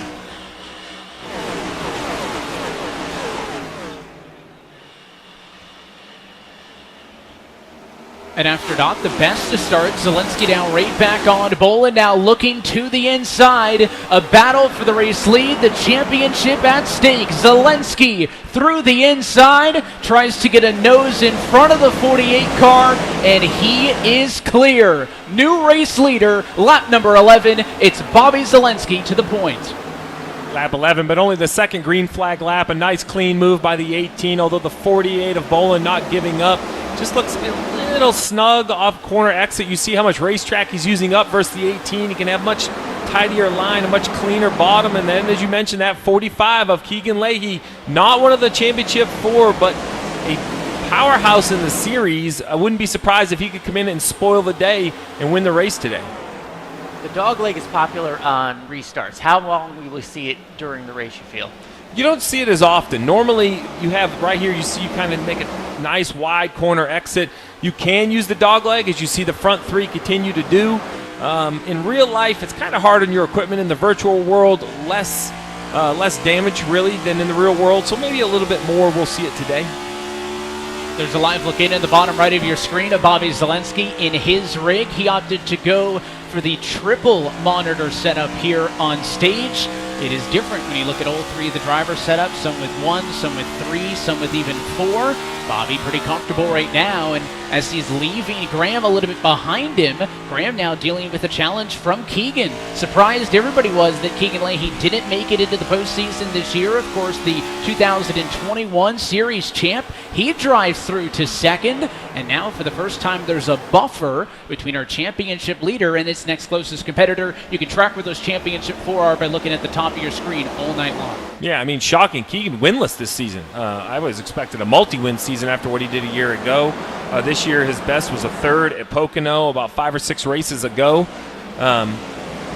Really quite shocking. You mentioned the championship 4, but the fact that there's no victory out of this 45 car would have definitely not been a prediction. Not only no victory, he is the one fighting for relegation, right? Comes into this 22nd in points, has to get to the top 20 by the end, and you can see that's why he's racing so hard at the front of the field, where again, on Sundays, maybe we see some give and take from those drivers not racing for the championship. Keegan Leahy, plenty to race for. You can see the points right there. Keegan Leahy has put himself in position to avoid relegation, what all those drivers from about 18th to 22nd are trying to do tonight.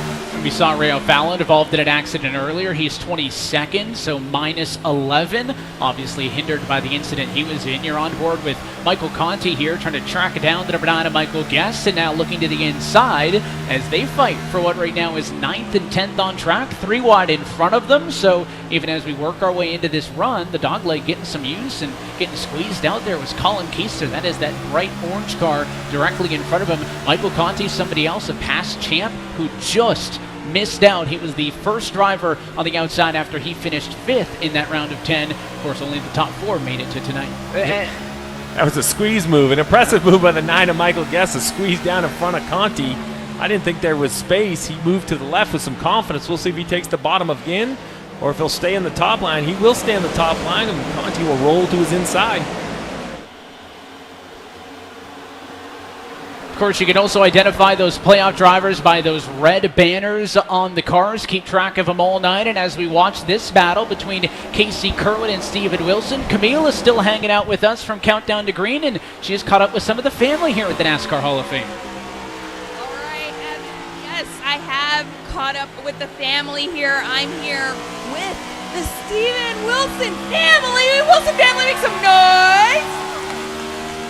Now I'm here with Mommy and Daddy Wilson, and we got to talk about what it means to be here at the NASCAR Hall of Fame, cheering on your son front row and center.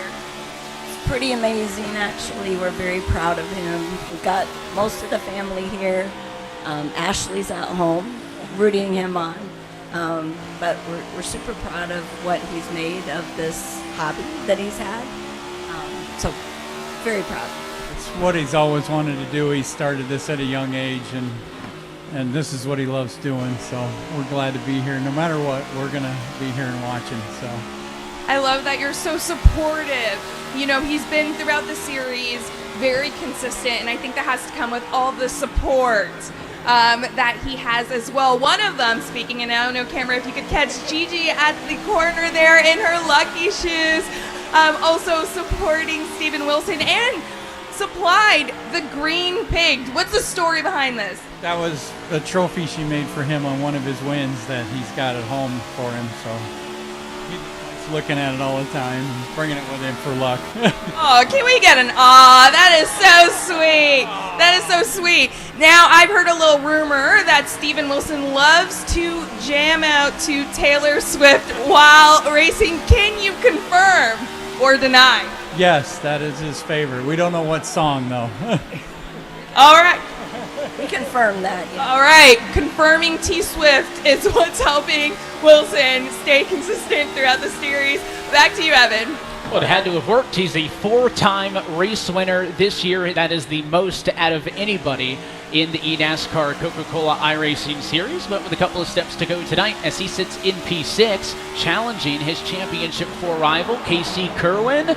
Look to the outside that time in 2. Now back down to the bottom, and they'll duke this one out for P5. Yeah, as we get longer and longer into this green flag run, picking up a little speed, maybe handling a little better, finding the better way around the track and around one of his Championship 4 competitors. That pig was green, Steve. I thought green was bad luck in racing. Not for Steven Wilson this year. Well, he's not for Steven Wilson this year. As you mentioned, 4 wins on the season. You see how hard it is to complete a pass. He's fast enough to get to the inside, but the 95 does a very nice job. Casey kind of holds him on that bottom lane. He has a hard time to pick up the power. And now he's playing a little bit of defense right here.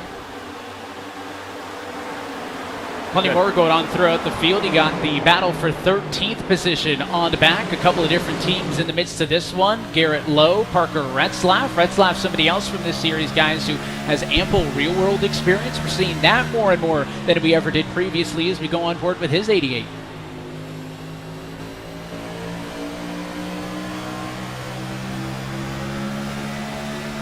just amazing how tight the field still is. Normally we start to see it get strung out a little bit here at Phoenix, but not here today.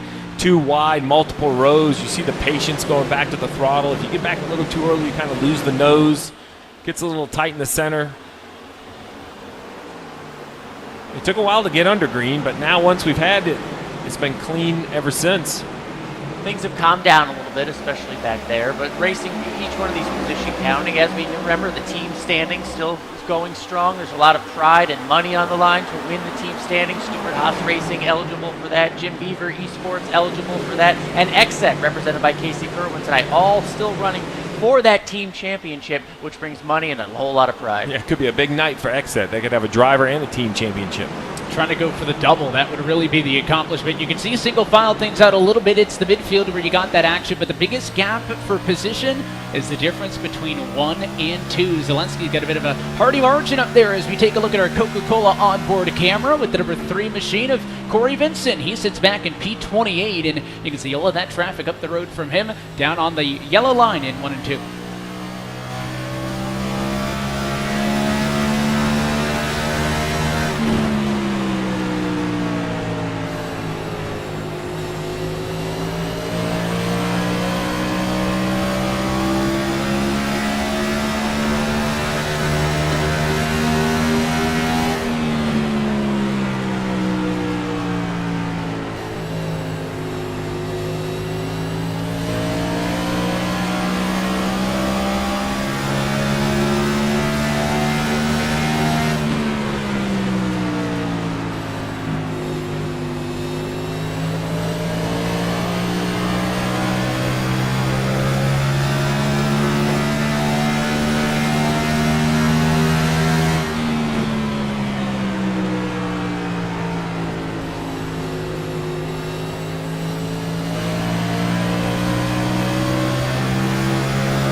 Great perspective of the lap-by-lap battle that wrestling, one of these virtual NASCAR Cup cars, is around this Phoenix Raceway. And as we get into the race, I want to say hi again for those who may just be tuning in. We are live with our Championship 4 competitors here at the NASCAR Hall of Fame in Charlotte. Myself, Evan Pasocco, Alan Cavanis, Steve Letarte, the other 36 drivers in the field, still racing from home per usual, but the big 4 are happening here tonight. And it has been a pretty good start for those championship competitors. 1, 4, 5, and 6 in the running order, with Bobby Zalinski appearing to start to establish himself right now as the better of those 4 cars. Steve, I can imagine as a crew chief, when a driver is doing poorly, you want to coach them, you want to tell them things they can do better. When a driver is doing good and has a large lead, like a second and a half, like Bobby Zalinski has, his crew chief, what is he saying on the radio? What kind of message are you trying to put out there? Well, I think at this point right here, it's all what kind of information a driver wants to have, maybe lap time, but this eNASCAR, just like in the real world, I checked out all of the lineups. All of these different guys are on a different form of the digital dash. They have lap time right there in front of them. You see multiple screens.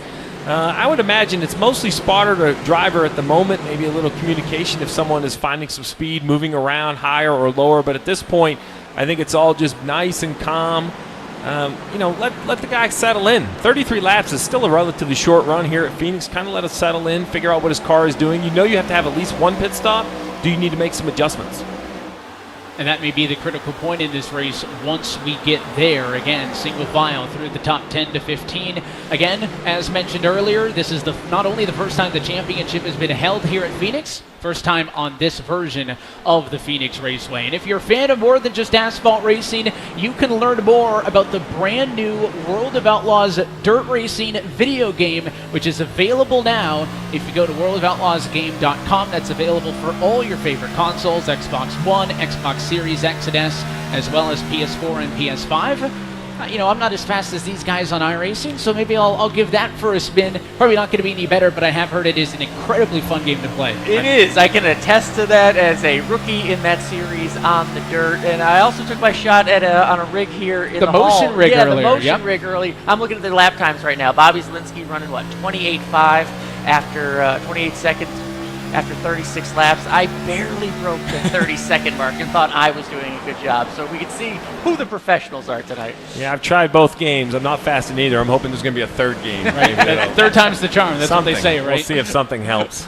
Well, these guys have figured something out. Again, most of these drivers, longtime veterans of the series. We referenced the fact that, it's Bobby's 5th appearance in the Championship 4, whereas it's the first for Bolan, Cerwin, and Wilson. But none of them are rookies, right? I mean, it is Steven Wilson's second campaign. He is the, least veteran of all of them, but Casey's been here for 5 years, Graham for 3, Bobby for 7. I mean, they have been able to establish themselves on this service and also have been able to learn as the service has changed, right? Just like each year when new regulations come to the Cup Series, drivers have to adjust. And here on the sim, the big story was this next-gen car, which led to the second most individual race winners in series history. Yeah, no surprise, though, that Bobby Zalinski still found his way here. He runs in so many other disciplines on iRacing that I didn't think a car change was going to be a huge change for him. Actually, known as kind of the road course expert, this road course style car I thought would fall his way, but in the end, it wasn't a road course that advanced him through. It was a win at Talladega, of all places. A win at the biggest track we run on. It was his advancement into the Championship 4. And he was one of the hottest drivers toward the end of the season, right? Getting a lot of second places, finally getting that victory at Talladega. And that's why when I was filling out my bracket or what have you, I thought he would be one of the people here in the Championship 4 because of the late season momentum. But with all those winners, it really didn't mirror what we see on Sundays.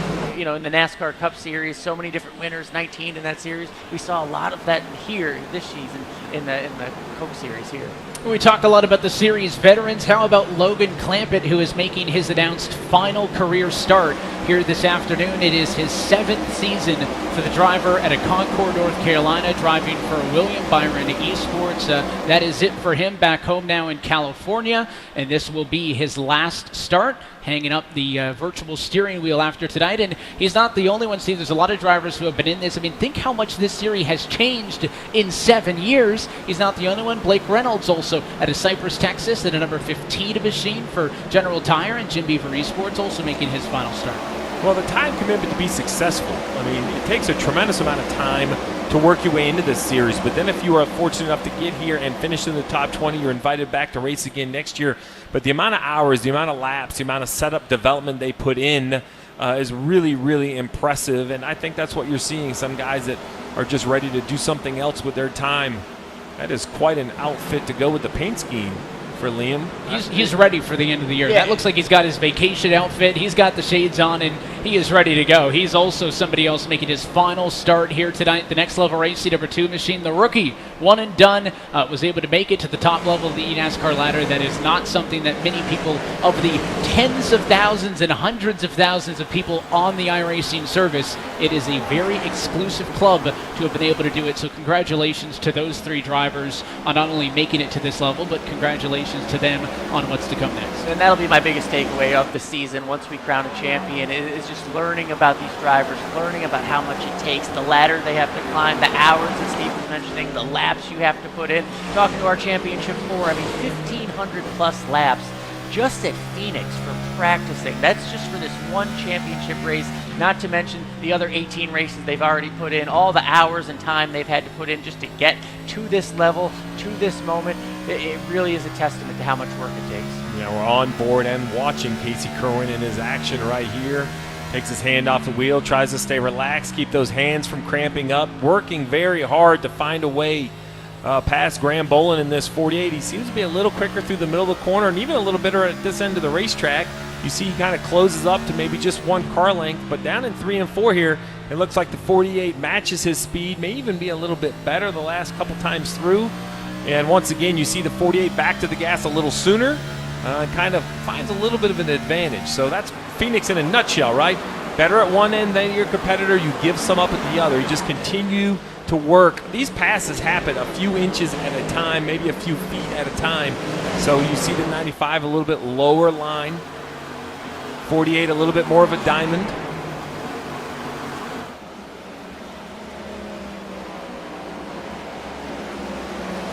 And I imagine the 48 overall just looks to be a little bit better drive off.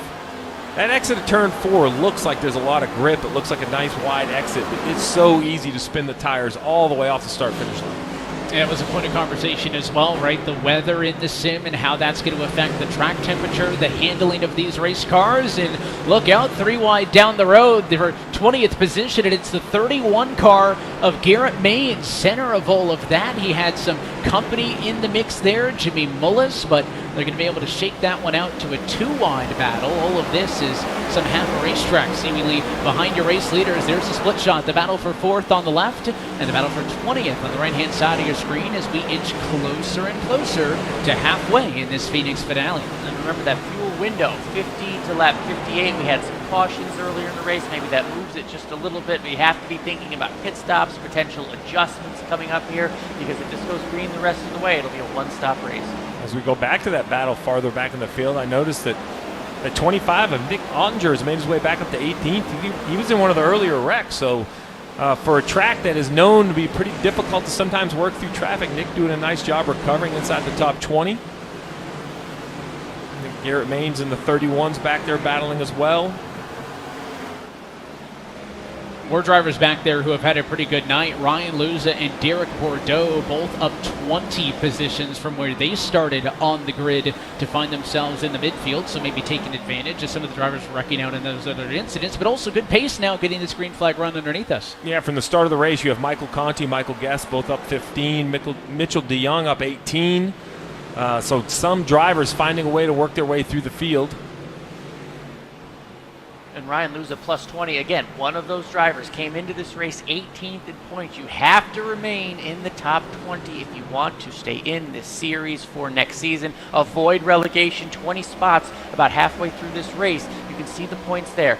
From 18th to 22nd, those are 18th to 23rd are the drivers we are looking at who can fight their way either in or out of relegation. Keegan Leahy, sitting there in second, has worked his way into the top 20 to stay in this series. Other drivers have some work to do with only 60 laps to go. Keegan Leahy, of course, still occupying the number 2 spot, one of a handful of international drivers in the series out of Halifax, Nova Scotia. He's up in the number 2 spot right now. Again, fighting for that relegation bubble, plus 9 positions on his cut line, and looking pretty comfortable. You see the gap back to 3rd. Logan Clampett sits in 3rd at the moment. Then you'll find that battle we saw a little bit ago. Bolan in 4th, Cerwin in 5th, and Wilson in the number 6 spot. So those other 3 championship drivers significantly back from those top 1 or 2, trying to pull away from everybody else. And again, a lot on the line for the defending champ. But in the midfield, every time we check in, this area has not fanned out or thinned out at all. They are just as tight as they were on the restart. And, you know, if I'm the 18 or somebody else... Oh, and there it is! The 14 car goes high, makes contact with the 88 machine, and there it is. Caution flag number 3. And in the blink of an eye, shy of halfway, this race will come to a halt, and that big gap the 18 had pulled gets wiped right off. And I can do... Tough break there. Pit stop's going to be coming up next, though. We'll see how it shakes out. It has been all Bobby Zalinski early, virtually, for the Phoenix Raceway. You're watching the eNASCAR Coca-Cola iRacing Series Championship. 57 laps.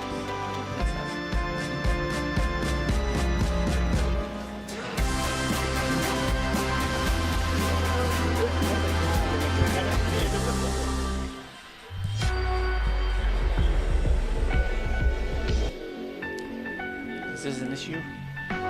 57 lap.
Dirt racing is available now. Martinsville. Isn't it charming? But don't be fooled. This half mile of mayhem is looking to rob 4 drivers of their championship dreams. It's a must-win situation. Time is now, boys. Tick tock. The NASCAR playoffs continue at Martinsville on NBC.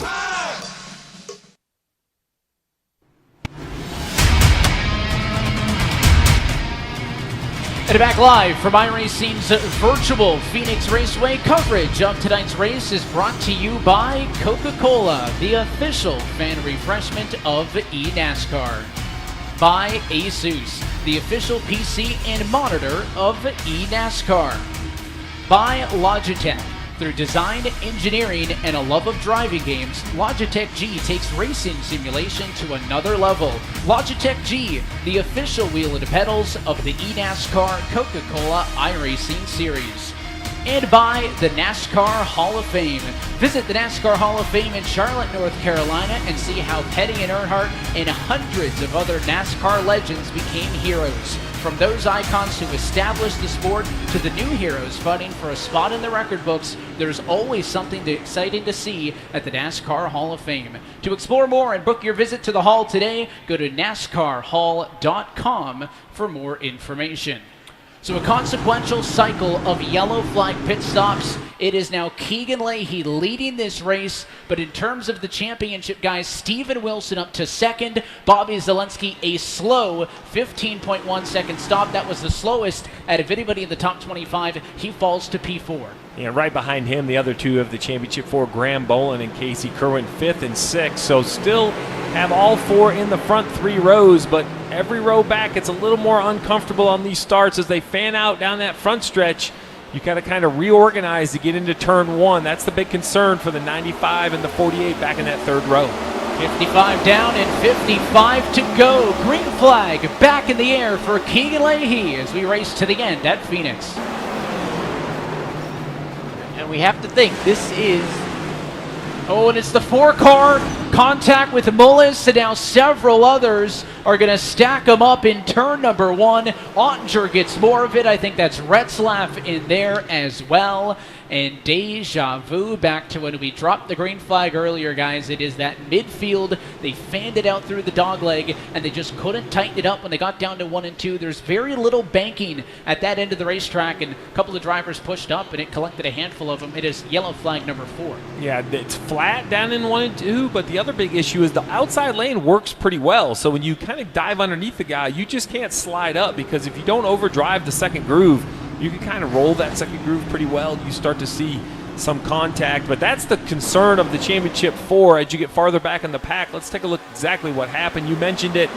I'm going to call it 4 wide, maybe 5 wide. It's a mess back here, and then just contact. The 46 gets back into the rear bumper. The 4, no run has anywhere else to go with some heavy contact. There's the 25 who's in another accident on the day.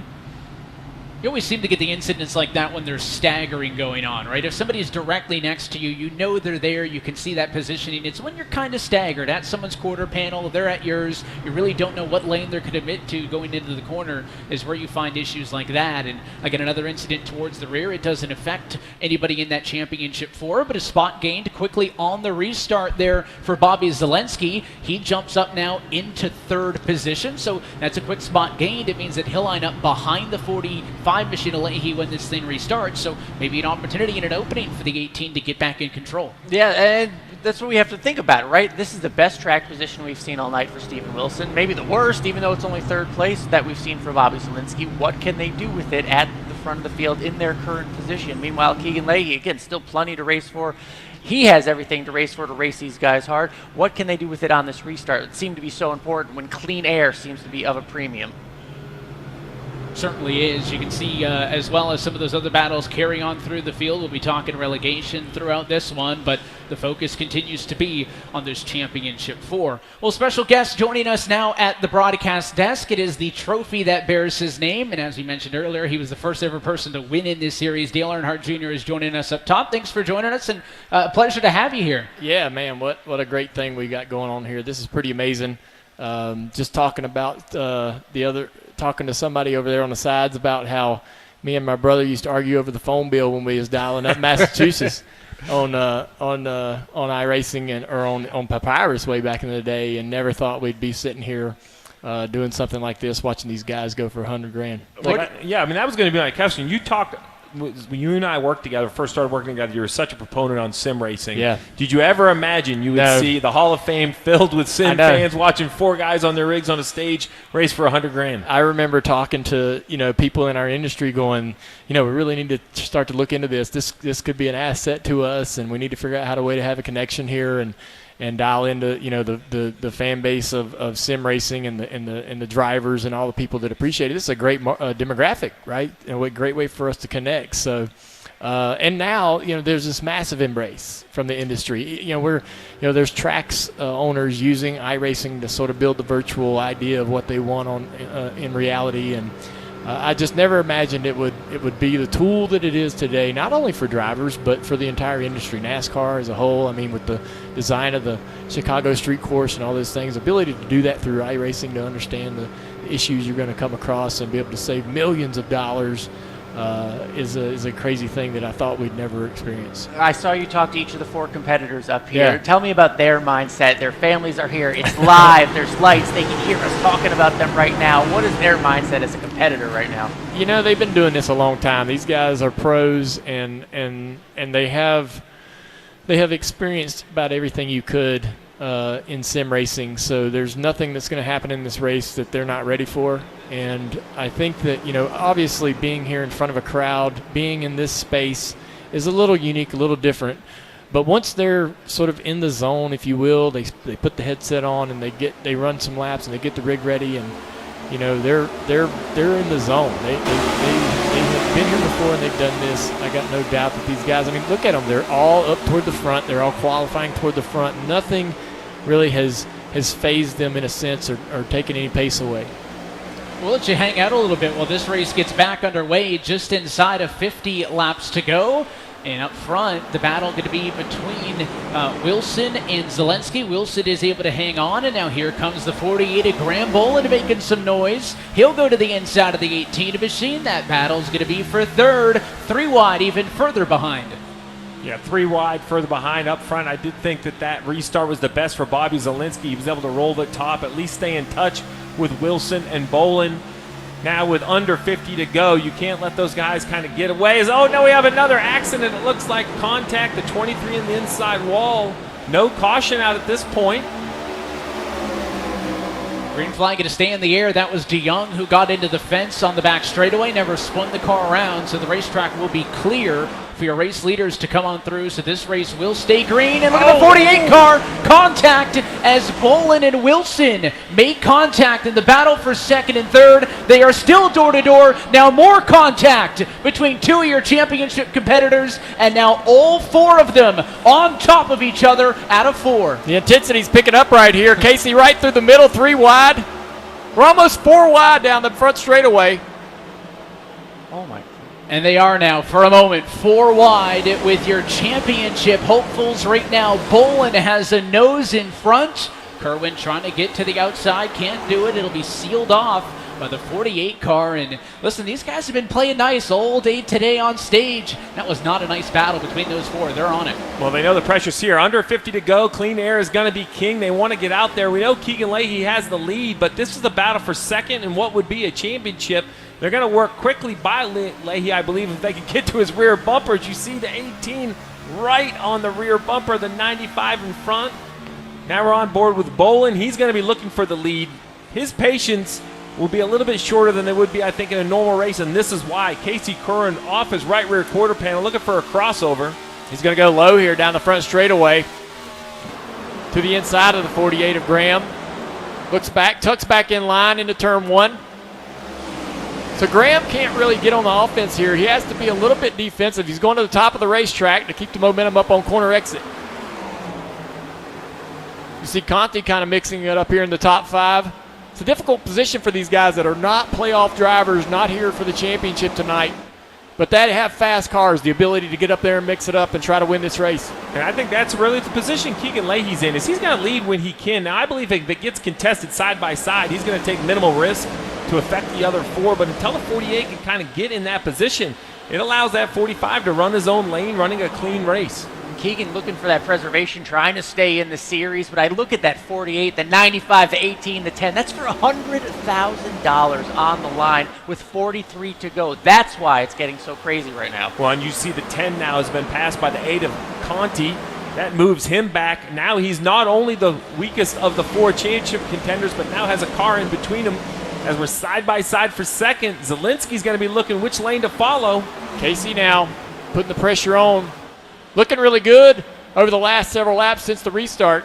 This 95. Trying to take away second place here. He's going to use up as much of the track as he can. It's the highest we've seen the 95 run all night tonight. He is feeling it in this second run. But So the 48's not going away up top. He's not going to roll over. Does this battle open the door for Zalinski behind them? 95 is very polite in the middle. He kind of diamonds the corner. Definitely could have shoved the 48 up higher if he wanted to. Later in the race, I think he would have taken a little more real estate. These two side by side, lap after lap, corner after corner. That takes so much talent. Zalinski, I'm not sure if he doesn't have the car to get to the rear bumper or just has the patience, trying to figure out who's going to clear who. And now I think the 95 has the advantage. Will he clear him off the corner just barely? Man, that was tight. Off corner exit there. Hard racing like this. What's this do for tire wear, if anything? Well, the tire fall off in that first run was very, very minimal. It was maybe a half a second over a whole 50 laps, which is almost a fuel run. I think at this point, you have to be aggressive. Maybe the 18 is saving a little bit of tire, but you got to be careful because I think if any of these playoff 4 drivers get in front of the 45, they're going to have that clean air and the ability to kind of pull away. You have to keep them in touch. I worry a little bit about Wilson. I mean, I know you definitely don't want to burn the tires up here early in this run if it does go green. He's kind of sitting back there with a little bit of track position to gain to battle back into this championship battle. Of course, Wilson coming off of the most recent race win at Homestead. As mentioned, his 4th of the year. He's the winningest driver so far this season. He was a lot of the picks when talking amongst the crowd earlier today, but finds himself in the battle for 7th with a couple other drivers. I love the in-person race, though. We had a crowd cheer with a change of position. It just feels so much different than the other 17 races we've seen this year, although the intensity on the racetrack looks very similar.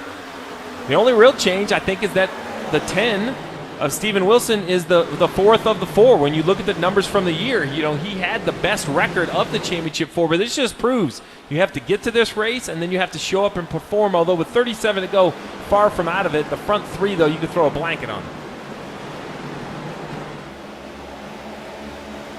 I'm with you, Dale. My concern is the gap off the front of the 10. Right? It's not just that he's kind of hanging back. He's, 5, 8, maybe now 10 car lengths off the next car in front of him, the 8 of Michael Conti, and now Logan Clampett actually is in front of him as well. So now there's 2 non-playoff drivers that have worked their way by the 10. But it could be by design. I mean, there could be a position here where he's just trying to stay close enough while also taking care of those tires a little bit. Should it go green, he could have the pace to claw back into this in the final few laps.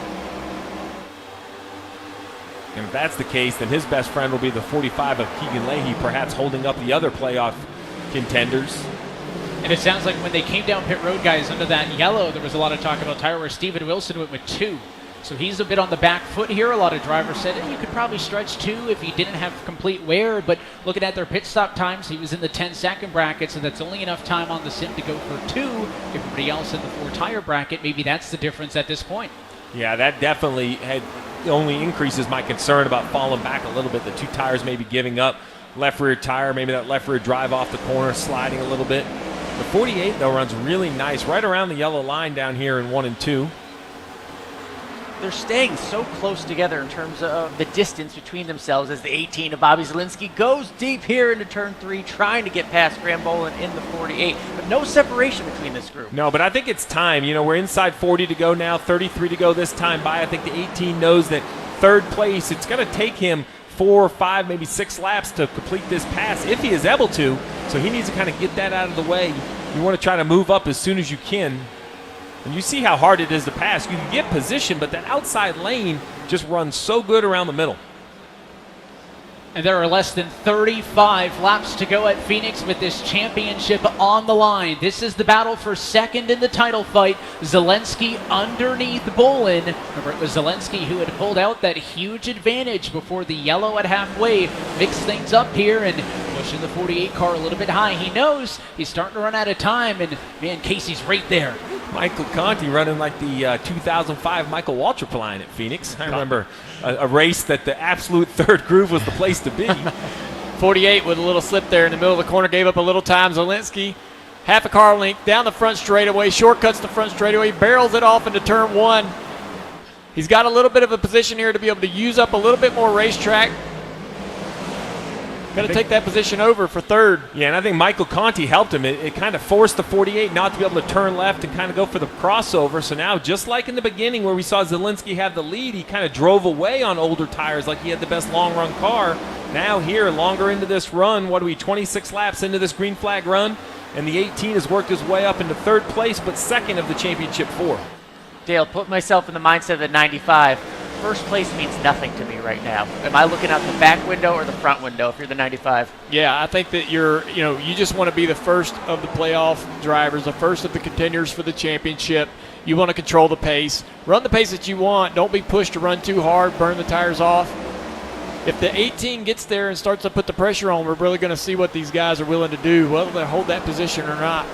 Still with 30 to go, I think you could give up the spot. If you're thinking that this is going to go green, you're going to conserve a little bit of tire for the final 15 laps. And Evan, I think you were dead on that call, the 2-tire call for Steven Wilson. Now back to 12th and continuing to fade.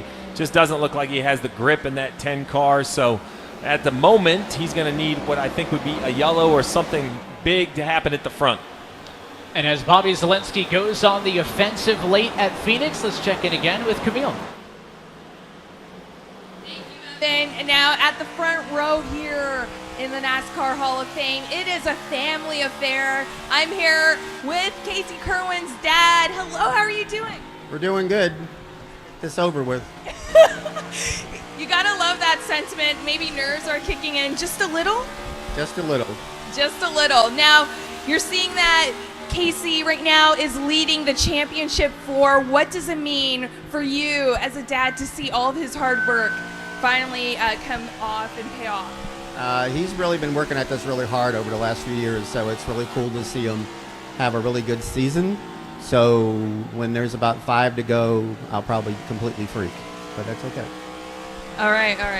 I'll give you some time to let the nerves settle in a bit. Thank you so much for talking with us. Let's go back to Evan. Well, this one is really down to crunch time now with 26 laps to go. Again, the battle is for second. Keegan Leahy is continuing to lead this race. It has taken a race win in 4 of the 5 times we've done this format for the driver to get the championship, but right now it is for P2. Cerwin has it. Zalinski wants it. As we welcome Blake McCandless back into the booth from Countdown to Green as Alan and Dale have a championship stage to head over to. That's when you know it's time. It is crunch time. 25 laps to go. When your name's on the trophy, you have to go present it. Understandable, Basically, right? we send Dale away. Yeah. Exactly. But just looking at this battle, though, Keegan Leahy has been a big help for Bobby Zalinski. These two are friends, right? So Keegan Leahy controlling this race can kind of look in his mirror and see maybe if you want to help Bobby in any way, shape, or form, you're going to try to block the dirty air of that 95. As he pulls away, though, that advantage is obviously going to go away for Keegan. Yeah, and currently, while it's not leading the race, the 95 of Casey Cerwin definitely had the consistency. The last couple races were third and third. That's what advanced him through. Now this is Femi Olat in the 79, currently in the 15th position. Driving for Clint Boyer Racing this year. It's a good-looking paint scheme. We're talking about the virtual championship here at Phoenix. Well, that paint scheme supporting the NASCAR Championship weekend coming up at Phoenix Raceway.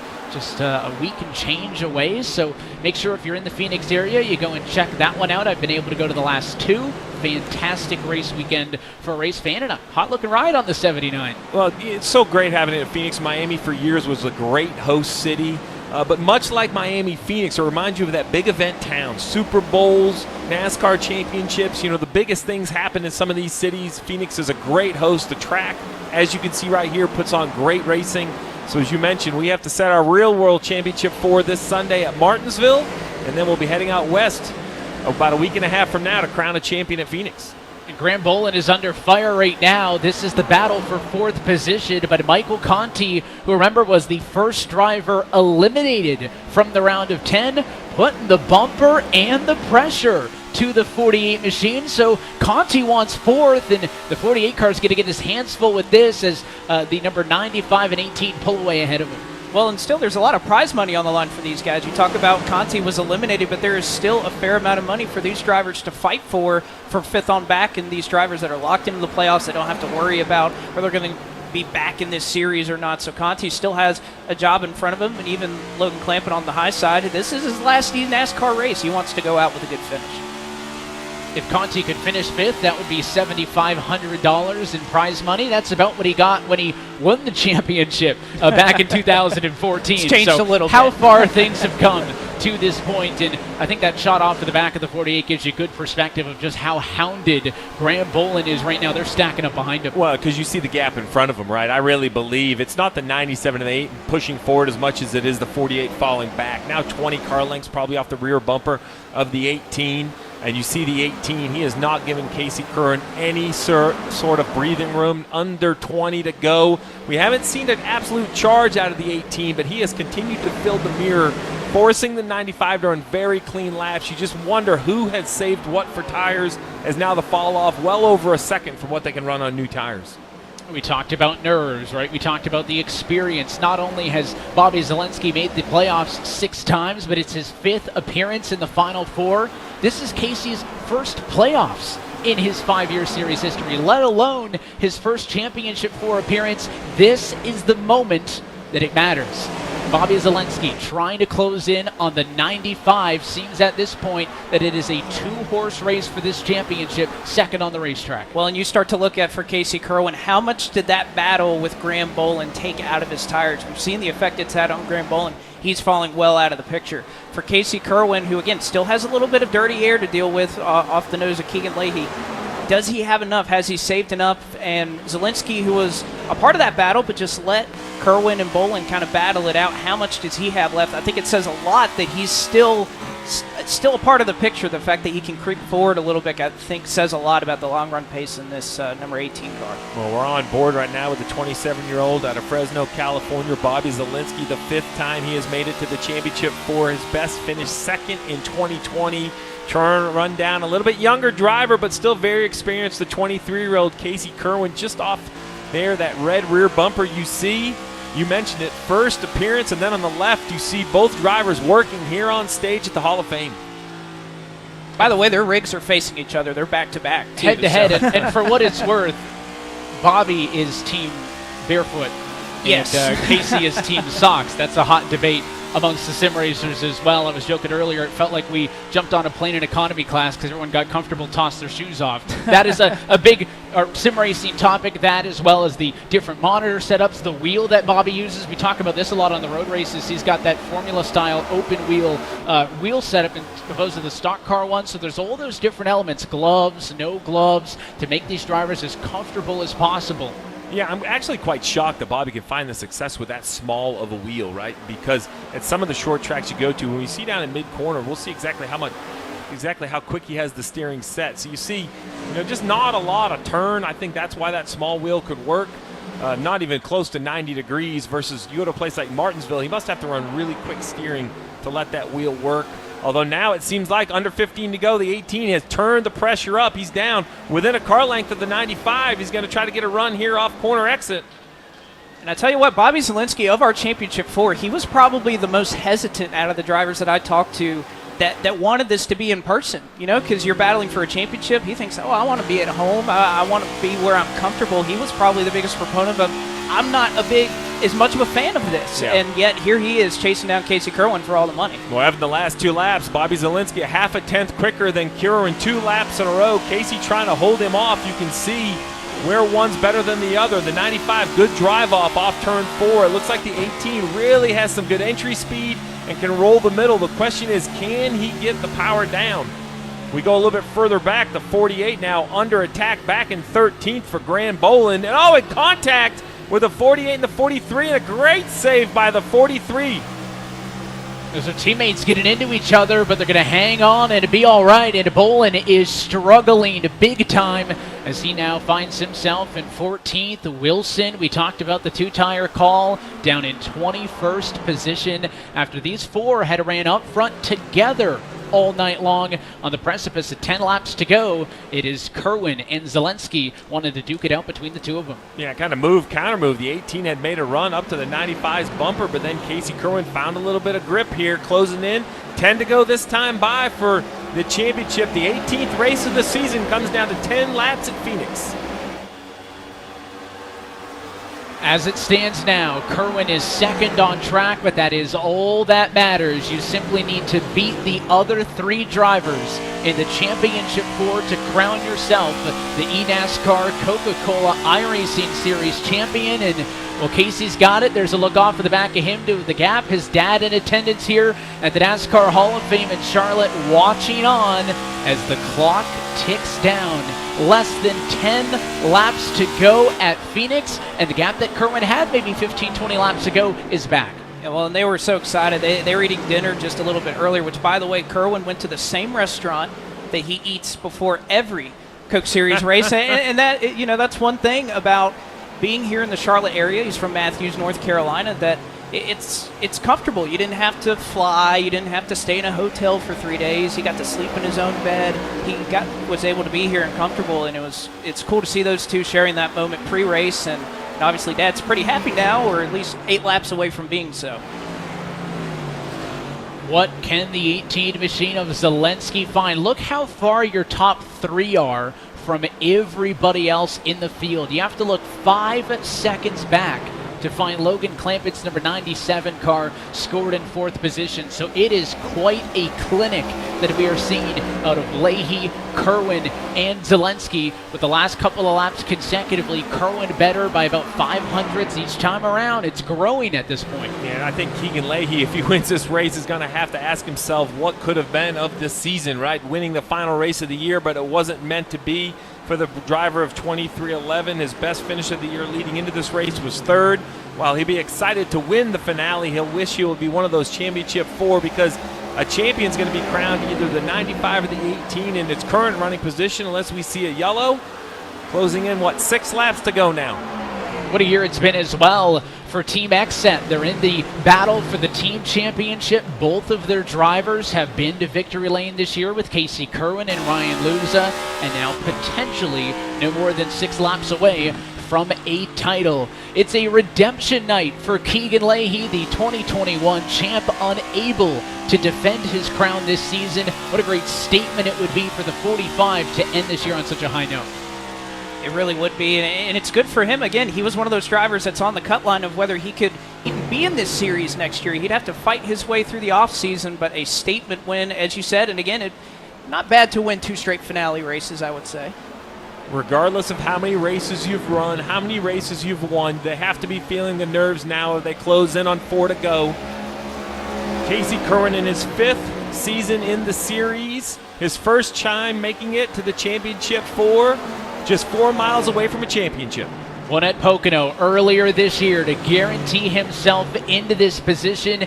And guys, he ended the round of 10 better than anybody else. 3rd at Talladega, 3rd at Homestead. He was so consistent late, stepping up to the moment as we approach 3 laps to go. And we talked about pre-race, that moment with Zach Novak. If he doesn't make that move at Pocono, he may not be here right now. He wouldn't have even made the playoffs. So you think back on all those little things you could have done differently throughout the year. Cerwin and Novak's battle could be the difference between Cerwin bringing home $100,000.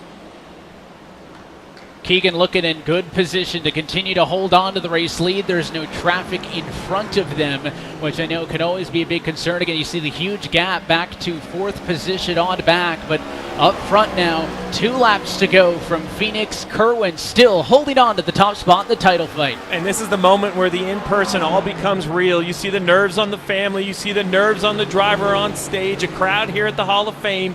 Under 2 laps to go, a relatively comfortable lead. Now he's just looking for no yellow and a mistake-free lap and a half. And clean is his priority right now. Leahy pulling away up at the front of the field. Casey Cerwin going to have 1 lap to go at Phoenix. And he can hear us. He can hear the crowd. He can hear his family as he tries to seal the deal now. Again, a huge story for Leahy to be able to end the season on a note, but what a campaign for Casey Cerwin. First appearance in the playoffs, first appearance in the championship 4, and it'll be his first title. Casey Cerwin is the 2022 eNASCAR champion. In his hometown, with all that is happening this week at the NASCAR Hall of Fame, he gets the job done. And you can see the reaction, guys, from his family in the front row. You can see the reaction from Casey on stage. What a drive for Casey Cerwin, your 2022 eNASCAR Coca-Cola iRacing Series champion, and Dad can't stay away. Neither can Steven Wilson. You saw Zalinski give him a bump, but again, Casey Cerwin has been such a great ambassador for iRacing, for sim racing. It's hard to think of a more deserving champion, and very, very well done for him. He's the 10th different driver all-time in series history to have been able to claim the championship. He joins a list of historic drivers, as we have now had for the first time in series history our 4th straight consecutive first-time champ that has never been seen before. This winning moment is brought to you by Coca-Cola, the official fan refreshment of eNASCAR, and the congratulations will continue to roll in, and I think it'll take some time for this to set in too for Casey as he's talking with his crew on the headset, and I'm sure getting a lot of fist bumps. You see the emotion from the driver. I'm excited to see the driver get out from behind the headrest. This is where really the difference of the live performance is going to be, right? Normally we interview them kind of over the rig. We only get to talk to him there, but not here. He's going to get to go over, receive the trophy from Dale Jr. and an impressive move and a great job parking that thing in victory lane. And here Phoenix. He comes. Oh, there's his dad. And for all of the time that these drivers invest into this, and as well the support from their families to allow them to commit the time to be the very best in the world at what they do, Casey Cerwin is the very best in 2022. He is the champion, and an incredible job for the driver representing the XSET team. I talked to him before this race. He said 2,000 laps is what I've put in for this race. I mean, just think about that. That is insane, the amount of dedication that all these drivers have, but it's great to see when it pays off. Great accomplishment, too, for XSET to get a championship. We've seen a lot of the NASCAR teams dominate the past championships. We've seen one with RFR, William Byron Esports, 2311 last year, as an esport as well. For an organization like XSET to come in and be competitive and win a title is huge. And he'll go down the line. Thank yous, congratulations to everybody in the family. And now comes the fun part. All of the worrying, all of the practice, that has come to an end. A handshake from Bobby Zalinski and Dale Earnhardt Jr. up on the stage as well, giving him a congratulations. Again, for the first time in his career, Casey Cerwin is eNASCAR's best.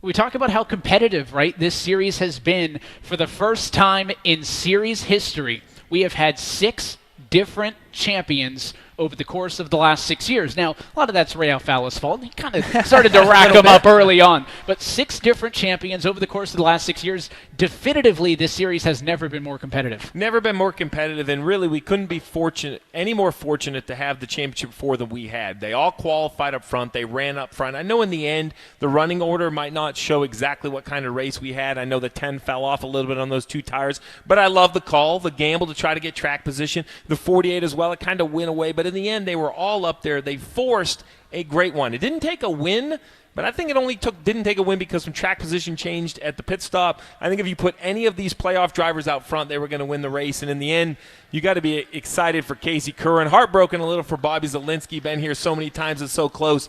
But a class act congratulating his competitor, who he dogged. Now, for the last 45 laps, he did not let Casey Curran get away. Another congratulations there as he talks with Graham Bolan up on the stage. And there are some exciting things that Casey Curran must attend to. Let's hand things back over to Alan Cavana, who is standing by with the hardware. The next impressive stop, the Dale Earnhardt Jr. Trophy for being champion. Dale, first of all, let's get your impression of what we just saw out there on the track. Yeah, just really, proud of the effort everybody put in to have this event here. Incredible race tonight, and came down to the last run. A lot of drama. You could feel the tension in the air, and love to be able to be here to celebrate it with everybody. This means a lot for me personally to be able to give this trophy away tonight. All right, let's do it from one Carolina boy to another. Dale Earnhardt Jr., present the trophy. Here we go. Take pictures. I'm not going any higher. Golly, that thing is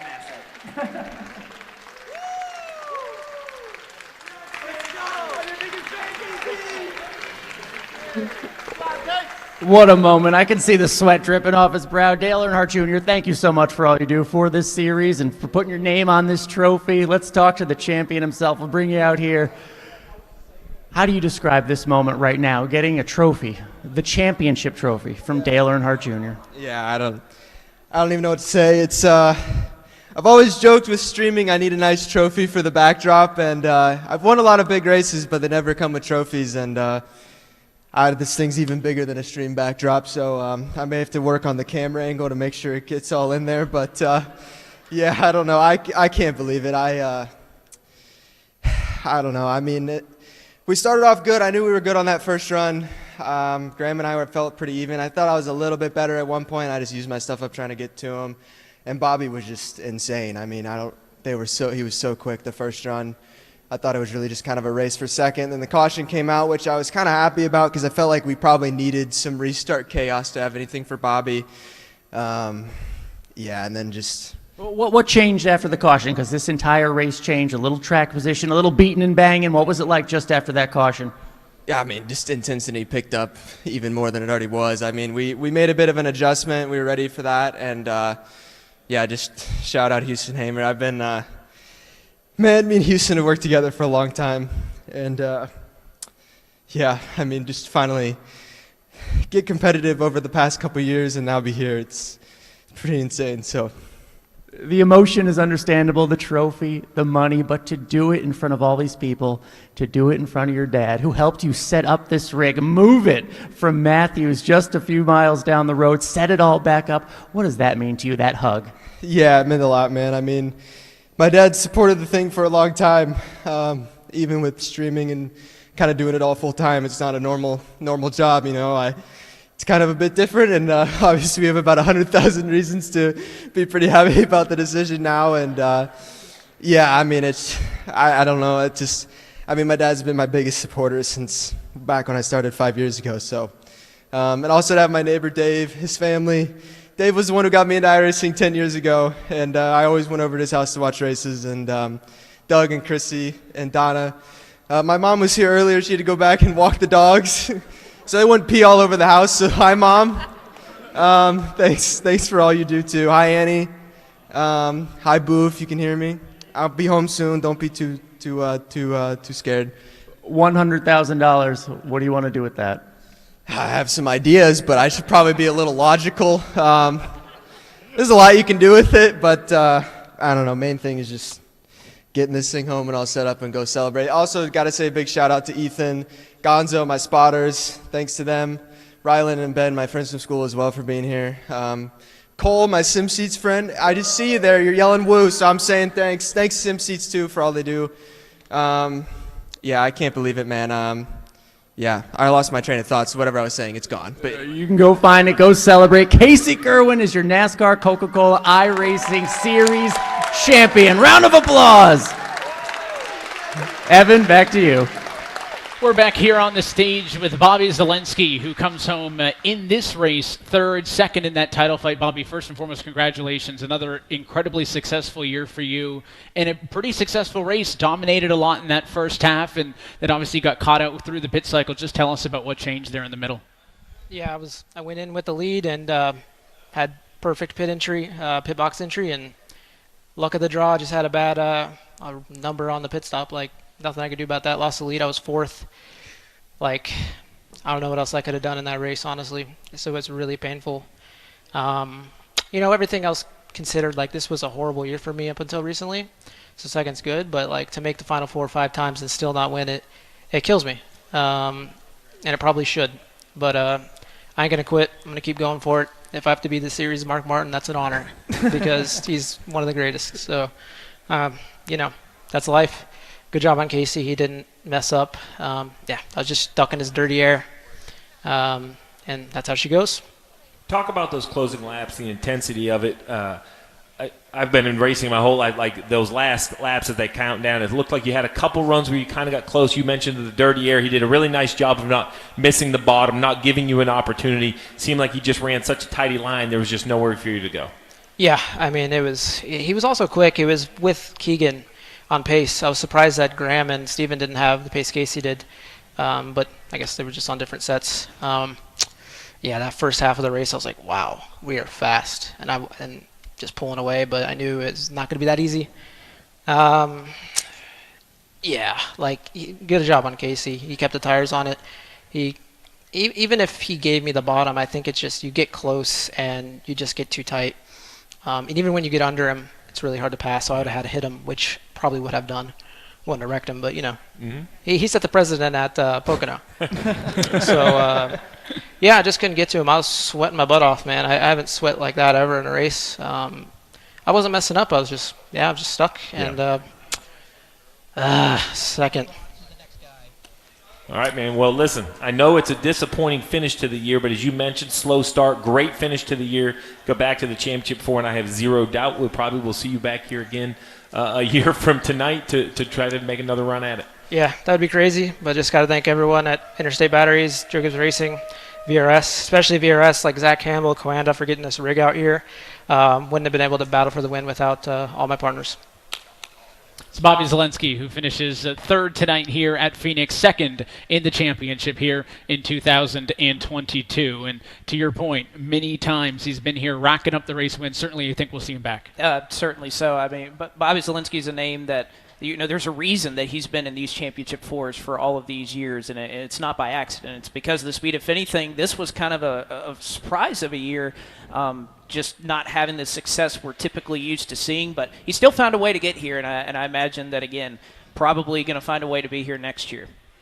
Tied for fifth, Bobby is on the all-time wins list. Certainly more to come for him as he continues on his eNASCAR career. We're going to continue talking with a lot of your top finishers in this one. As we talked about, those top 2 were able to pull away a little bit. Graham Bolan comes home third in the championship. Graham, thank you for joining us. And like we said to Bobby, congratulations. A great campaign for you and a really good representation as well tonight. Well, Graham, I just want to ask you first off, you get the pole position. You're obviously feeling really good, but just what kind of was it about that battle with Casey? You guys were side by side. Did you think that was for the championship? Yeah, I did. I tried my best up there, and then we made an adjustment for a short run, and we raised the diffuser off the ground, and then that loses you 2/10 long runs. So that's why I was falling back so much. We played our cards, and you live by the sword, you die by the sword. So I tried my best, and really big congrats to Casey. He's a great teammate. We work on Dead Zone together with setups, so he's a really nice guy, and I'm really happy that he won the championship. Well, I want to talk about the setting here, right? We made such a big deal about coming to the Hall of Fame. The kind of atmosphere was amazing.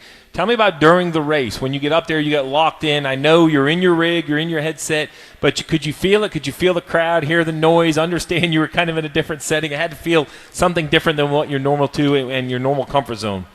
Yeah, I mean, I felt it, and it made me race harder, but I would say, like, pace-wise, I was driving at my best possible. Yeah, that last 40 laps, I was straight up drifting the corners because the diffuser was so far off the ground. So, yeah, I don't blame anybody. We just played the wrong cards, and we finished third. Well, congratulations. A great campaign for you, and for being the first time out, I think well represented here in the championship for us. So appreciate you giving us some time, and best of luck. I'm sure we'll see a lot of you next year. All right, thank you very much. Thank you, Steve, Blake, and Evan. Your third-place finisher in the championship this year, Graham Bolan, a great campaign for him. 7 top 5s, 7 top 10s, a race win sprinkled in there as well. Again, talking with the people in the room here today, everybody I talked to gave me a different answer on who their pick was, right? I mean, it went to show you how competitive and realistically how good of a shot all 4 of these drivers had at taking home the title fight. And one of the names that we heard a lot over the course of the day was Steven Wilson. He was the man this year. I don't think anybody else had more swagger than you did this weekend. Rightfully so. 4-time race winner, feeling good. Just tell us how your night went. Off of Casey and Graham on pretty much the same stuff, so I was just trying to get all I could, and on the first pit stop, well, the only pit stop, I slid through my box, so I was like, I don't want to lose 10 spots. There's no way I'm getting all that back, so I took last second 2-tire change, and that ended up just not working at all with it going green. So it was just like a Hail Mary. We didn't have it tonight, but we had fun here, great event, and hopefully we'll be as strong next year. Well, looking back at the year, as Evan mentioned, right, multiple wins. You got to this point. You now got to feel kind of what the Championship 4 is like, your first appearance in it.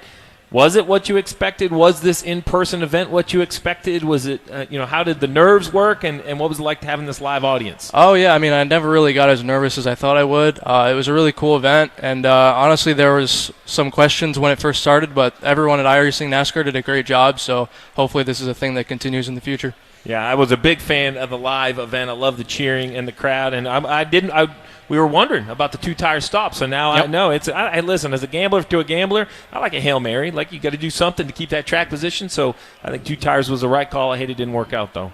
Yep. Cool. We appreciate your time again, Stephen. Congratulations, an incredible 2022 campaign, and looking forward to seeing what comes next. Steven Wilson as well joining us here on the stage, a 4-time race winner. The family just off camera as well, congratulating him. We will see a lot more from him. Well, and I know they're all disappointed because they're not hoisting the trophy, and they should be. That's what makes them great competitors. But the difference is when they have a chance to let it all settle in, just being able to come here and take part in this, they should be extremely proud. There are way more than the 38 or 40 drivers we see that want to be in this series. They have made it to this series, then made it into the playoffs, and then made it all the way to the championship 4. It just takes so much speed, hard work, determination. They're going to be proud. It's just going to take a little bit, I think, for the, it hurts. It hurts when you're this close to a championship. Well, it hurts, and you think about just the caliber of drivers that we have, the different amount of experience. Zalinski and Cerwin, who have been a part of the series for a long time, and Steven Wilson, Graham Bolan, 2 up-and-comers in this series. They've been around for, 2 years each, I believe. And so there are drivers who are going to use this experience, I think, to be a lot better. And they'll have this experience. They'll have this championship experience going through the playoffs, going to this live event, learning all the intricacies that we heard Raja Kuth talking a little bit earlier about and how that's going to help them in the future. And on top of all of this, Keegan Leahy wins the race tonight at Phoenix. We're live in Charlotte. And Keegan, can you hear us? Hey, yeah, I got you. Hello? Well, first off, congratulations. Listen, I know this race wasn't what you wanted it to be. Of course, you would like to have been here defending your championship, but what a way to make a statement at end 2022 on a positive note. Yeah, unfortunately, I haven't had these races when I needed to get the win, but happy to cap the year off solidly, show my pace. I had a few good races the last few races, but they didn't end up going the right way at the end of the races for me, but very happy with this result. Congrats to Casey. I know what it's like. He's feeling really good right now. I can tell you that. Unfortunately, he's having this big song and dance for him right now. I just had to go home and hang out with my family after my win. But good for him. He's enjoying this, I'm sure. Thank you very much to Virtual Racing School for being on the hood this year, and of course 2311 Racing. They've been an awesome group to work with, and I even get to meet a lot of the team in person a few weeks ago. Spent some time with them, and really appreciate representing them. Well, Keegan is somebody I know who you've won $100,000 before doing this. So do you have any advice, perhaps, for Casey Cerwin here about maybe how to utilize some of that prize money? He's already got the best steering wheel on the market, from what I can tell. I think he's on the VRS Direct Force Pro. But, besides that, if he's anything like me, he's probably trying to make this a bit of a full-time gig, or at least do this as more than just a hobby. So save your money. It's not going to come every year, I can tell you that. But just enjoy the moment. Don't let it pass you up. It's a once-in-a-lifetime experience. From one champion to another. Keegan, we appreciate you giving us some time as well to chat. Congratulations on the race win, and looking forward to seeing what comes next for you.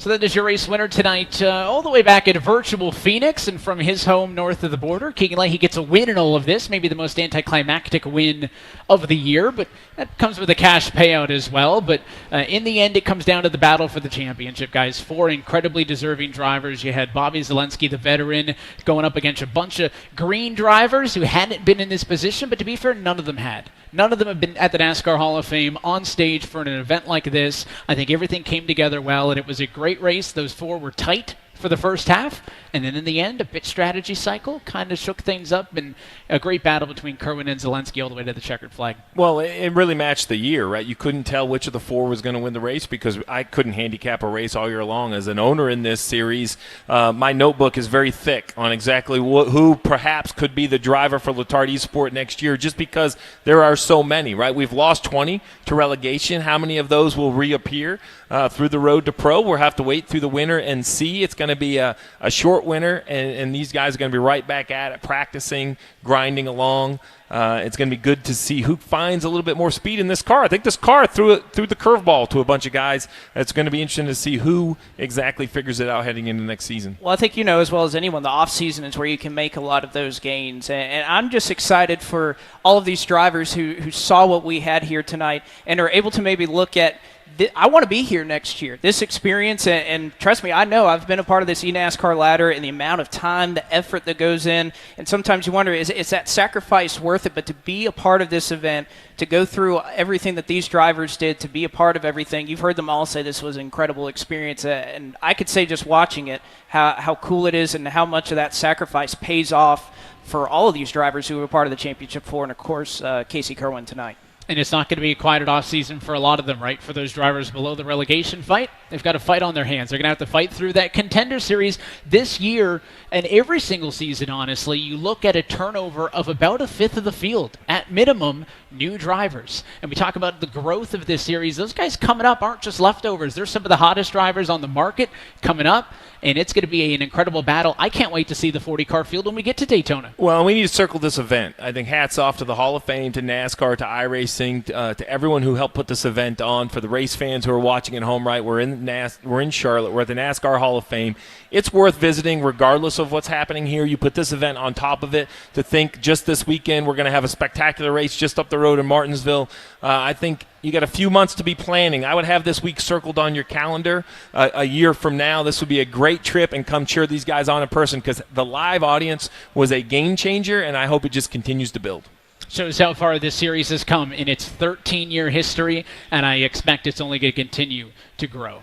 For the last time of this year, though, that is it for us here tonight on site at the NASCAR Hall of Fame in Charlotte, North Carolina. We will be back, as always, for the 14th iteration of the eNASCAR Coca-Cola iRacing Series in February. You are not going to want to miss when 2023 kicks off. But until next time, and for all of the hundreds of people who have made this season possible, including everybody who has been a part of the live event here tonight, thank you for for tuning in, and congratulations to Casey Cerwin, your 2022 eNASCAR Coca-Cola iRacing Series champion.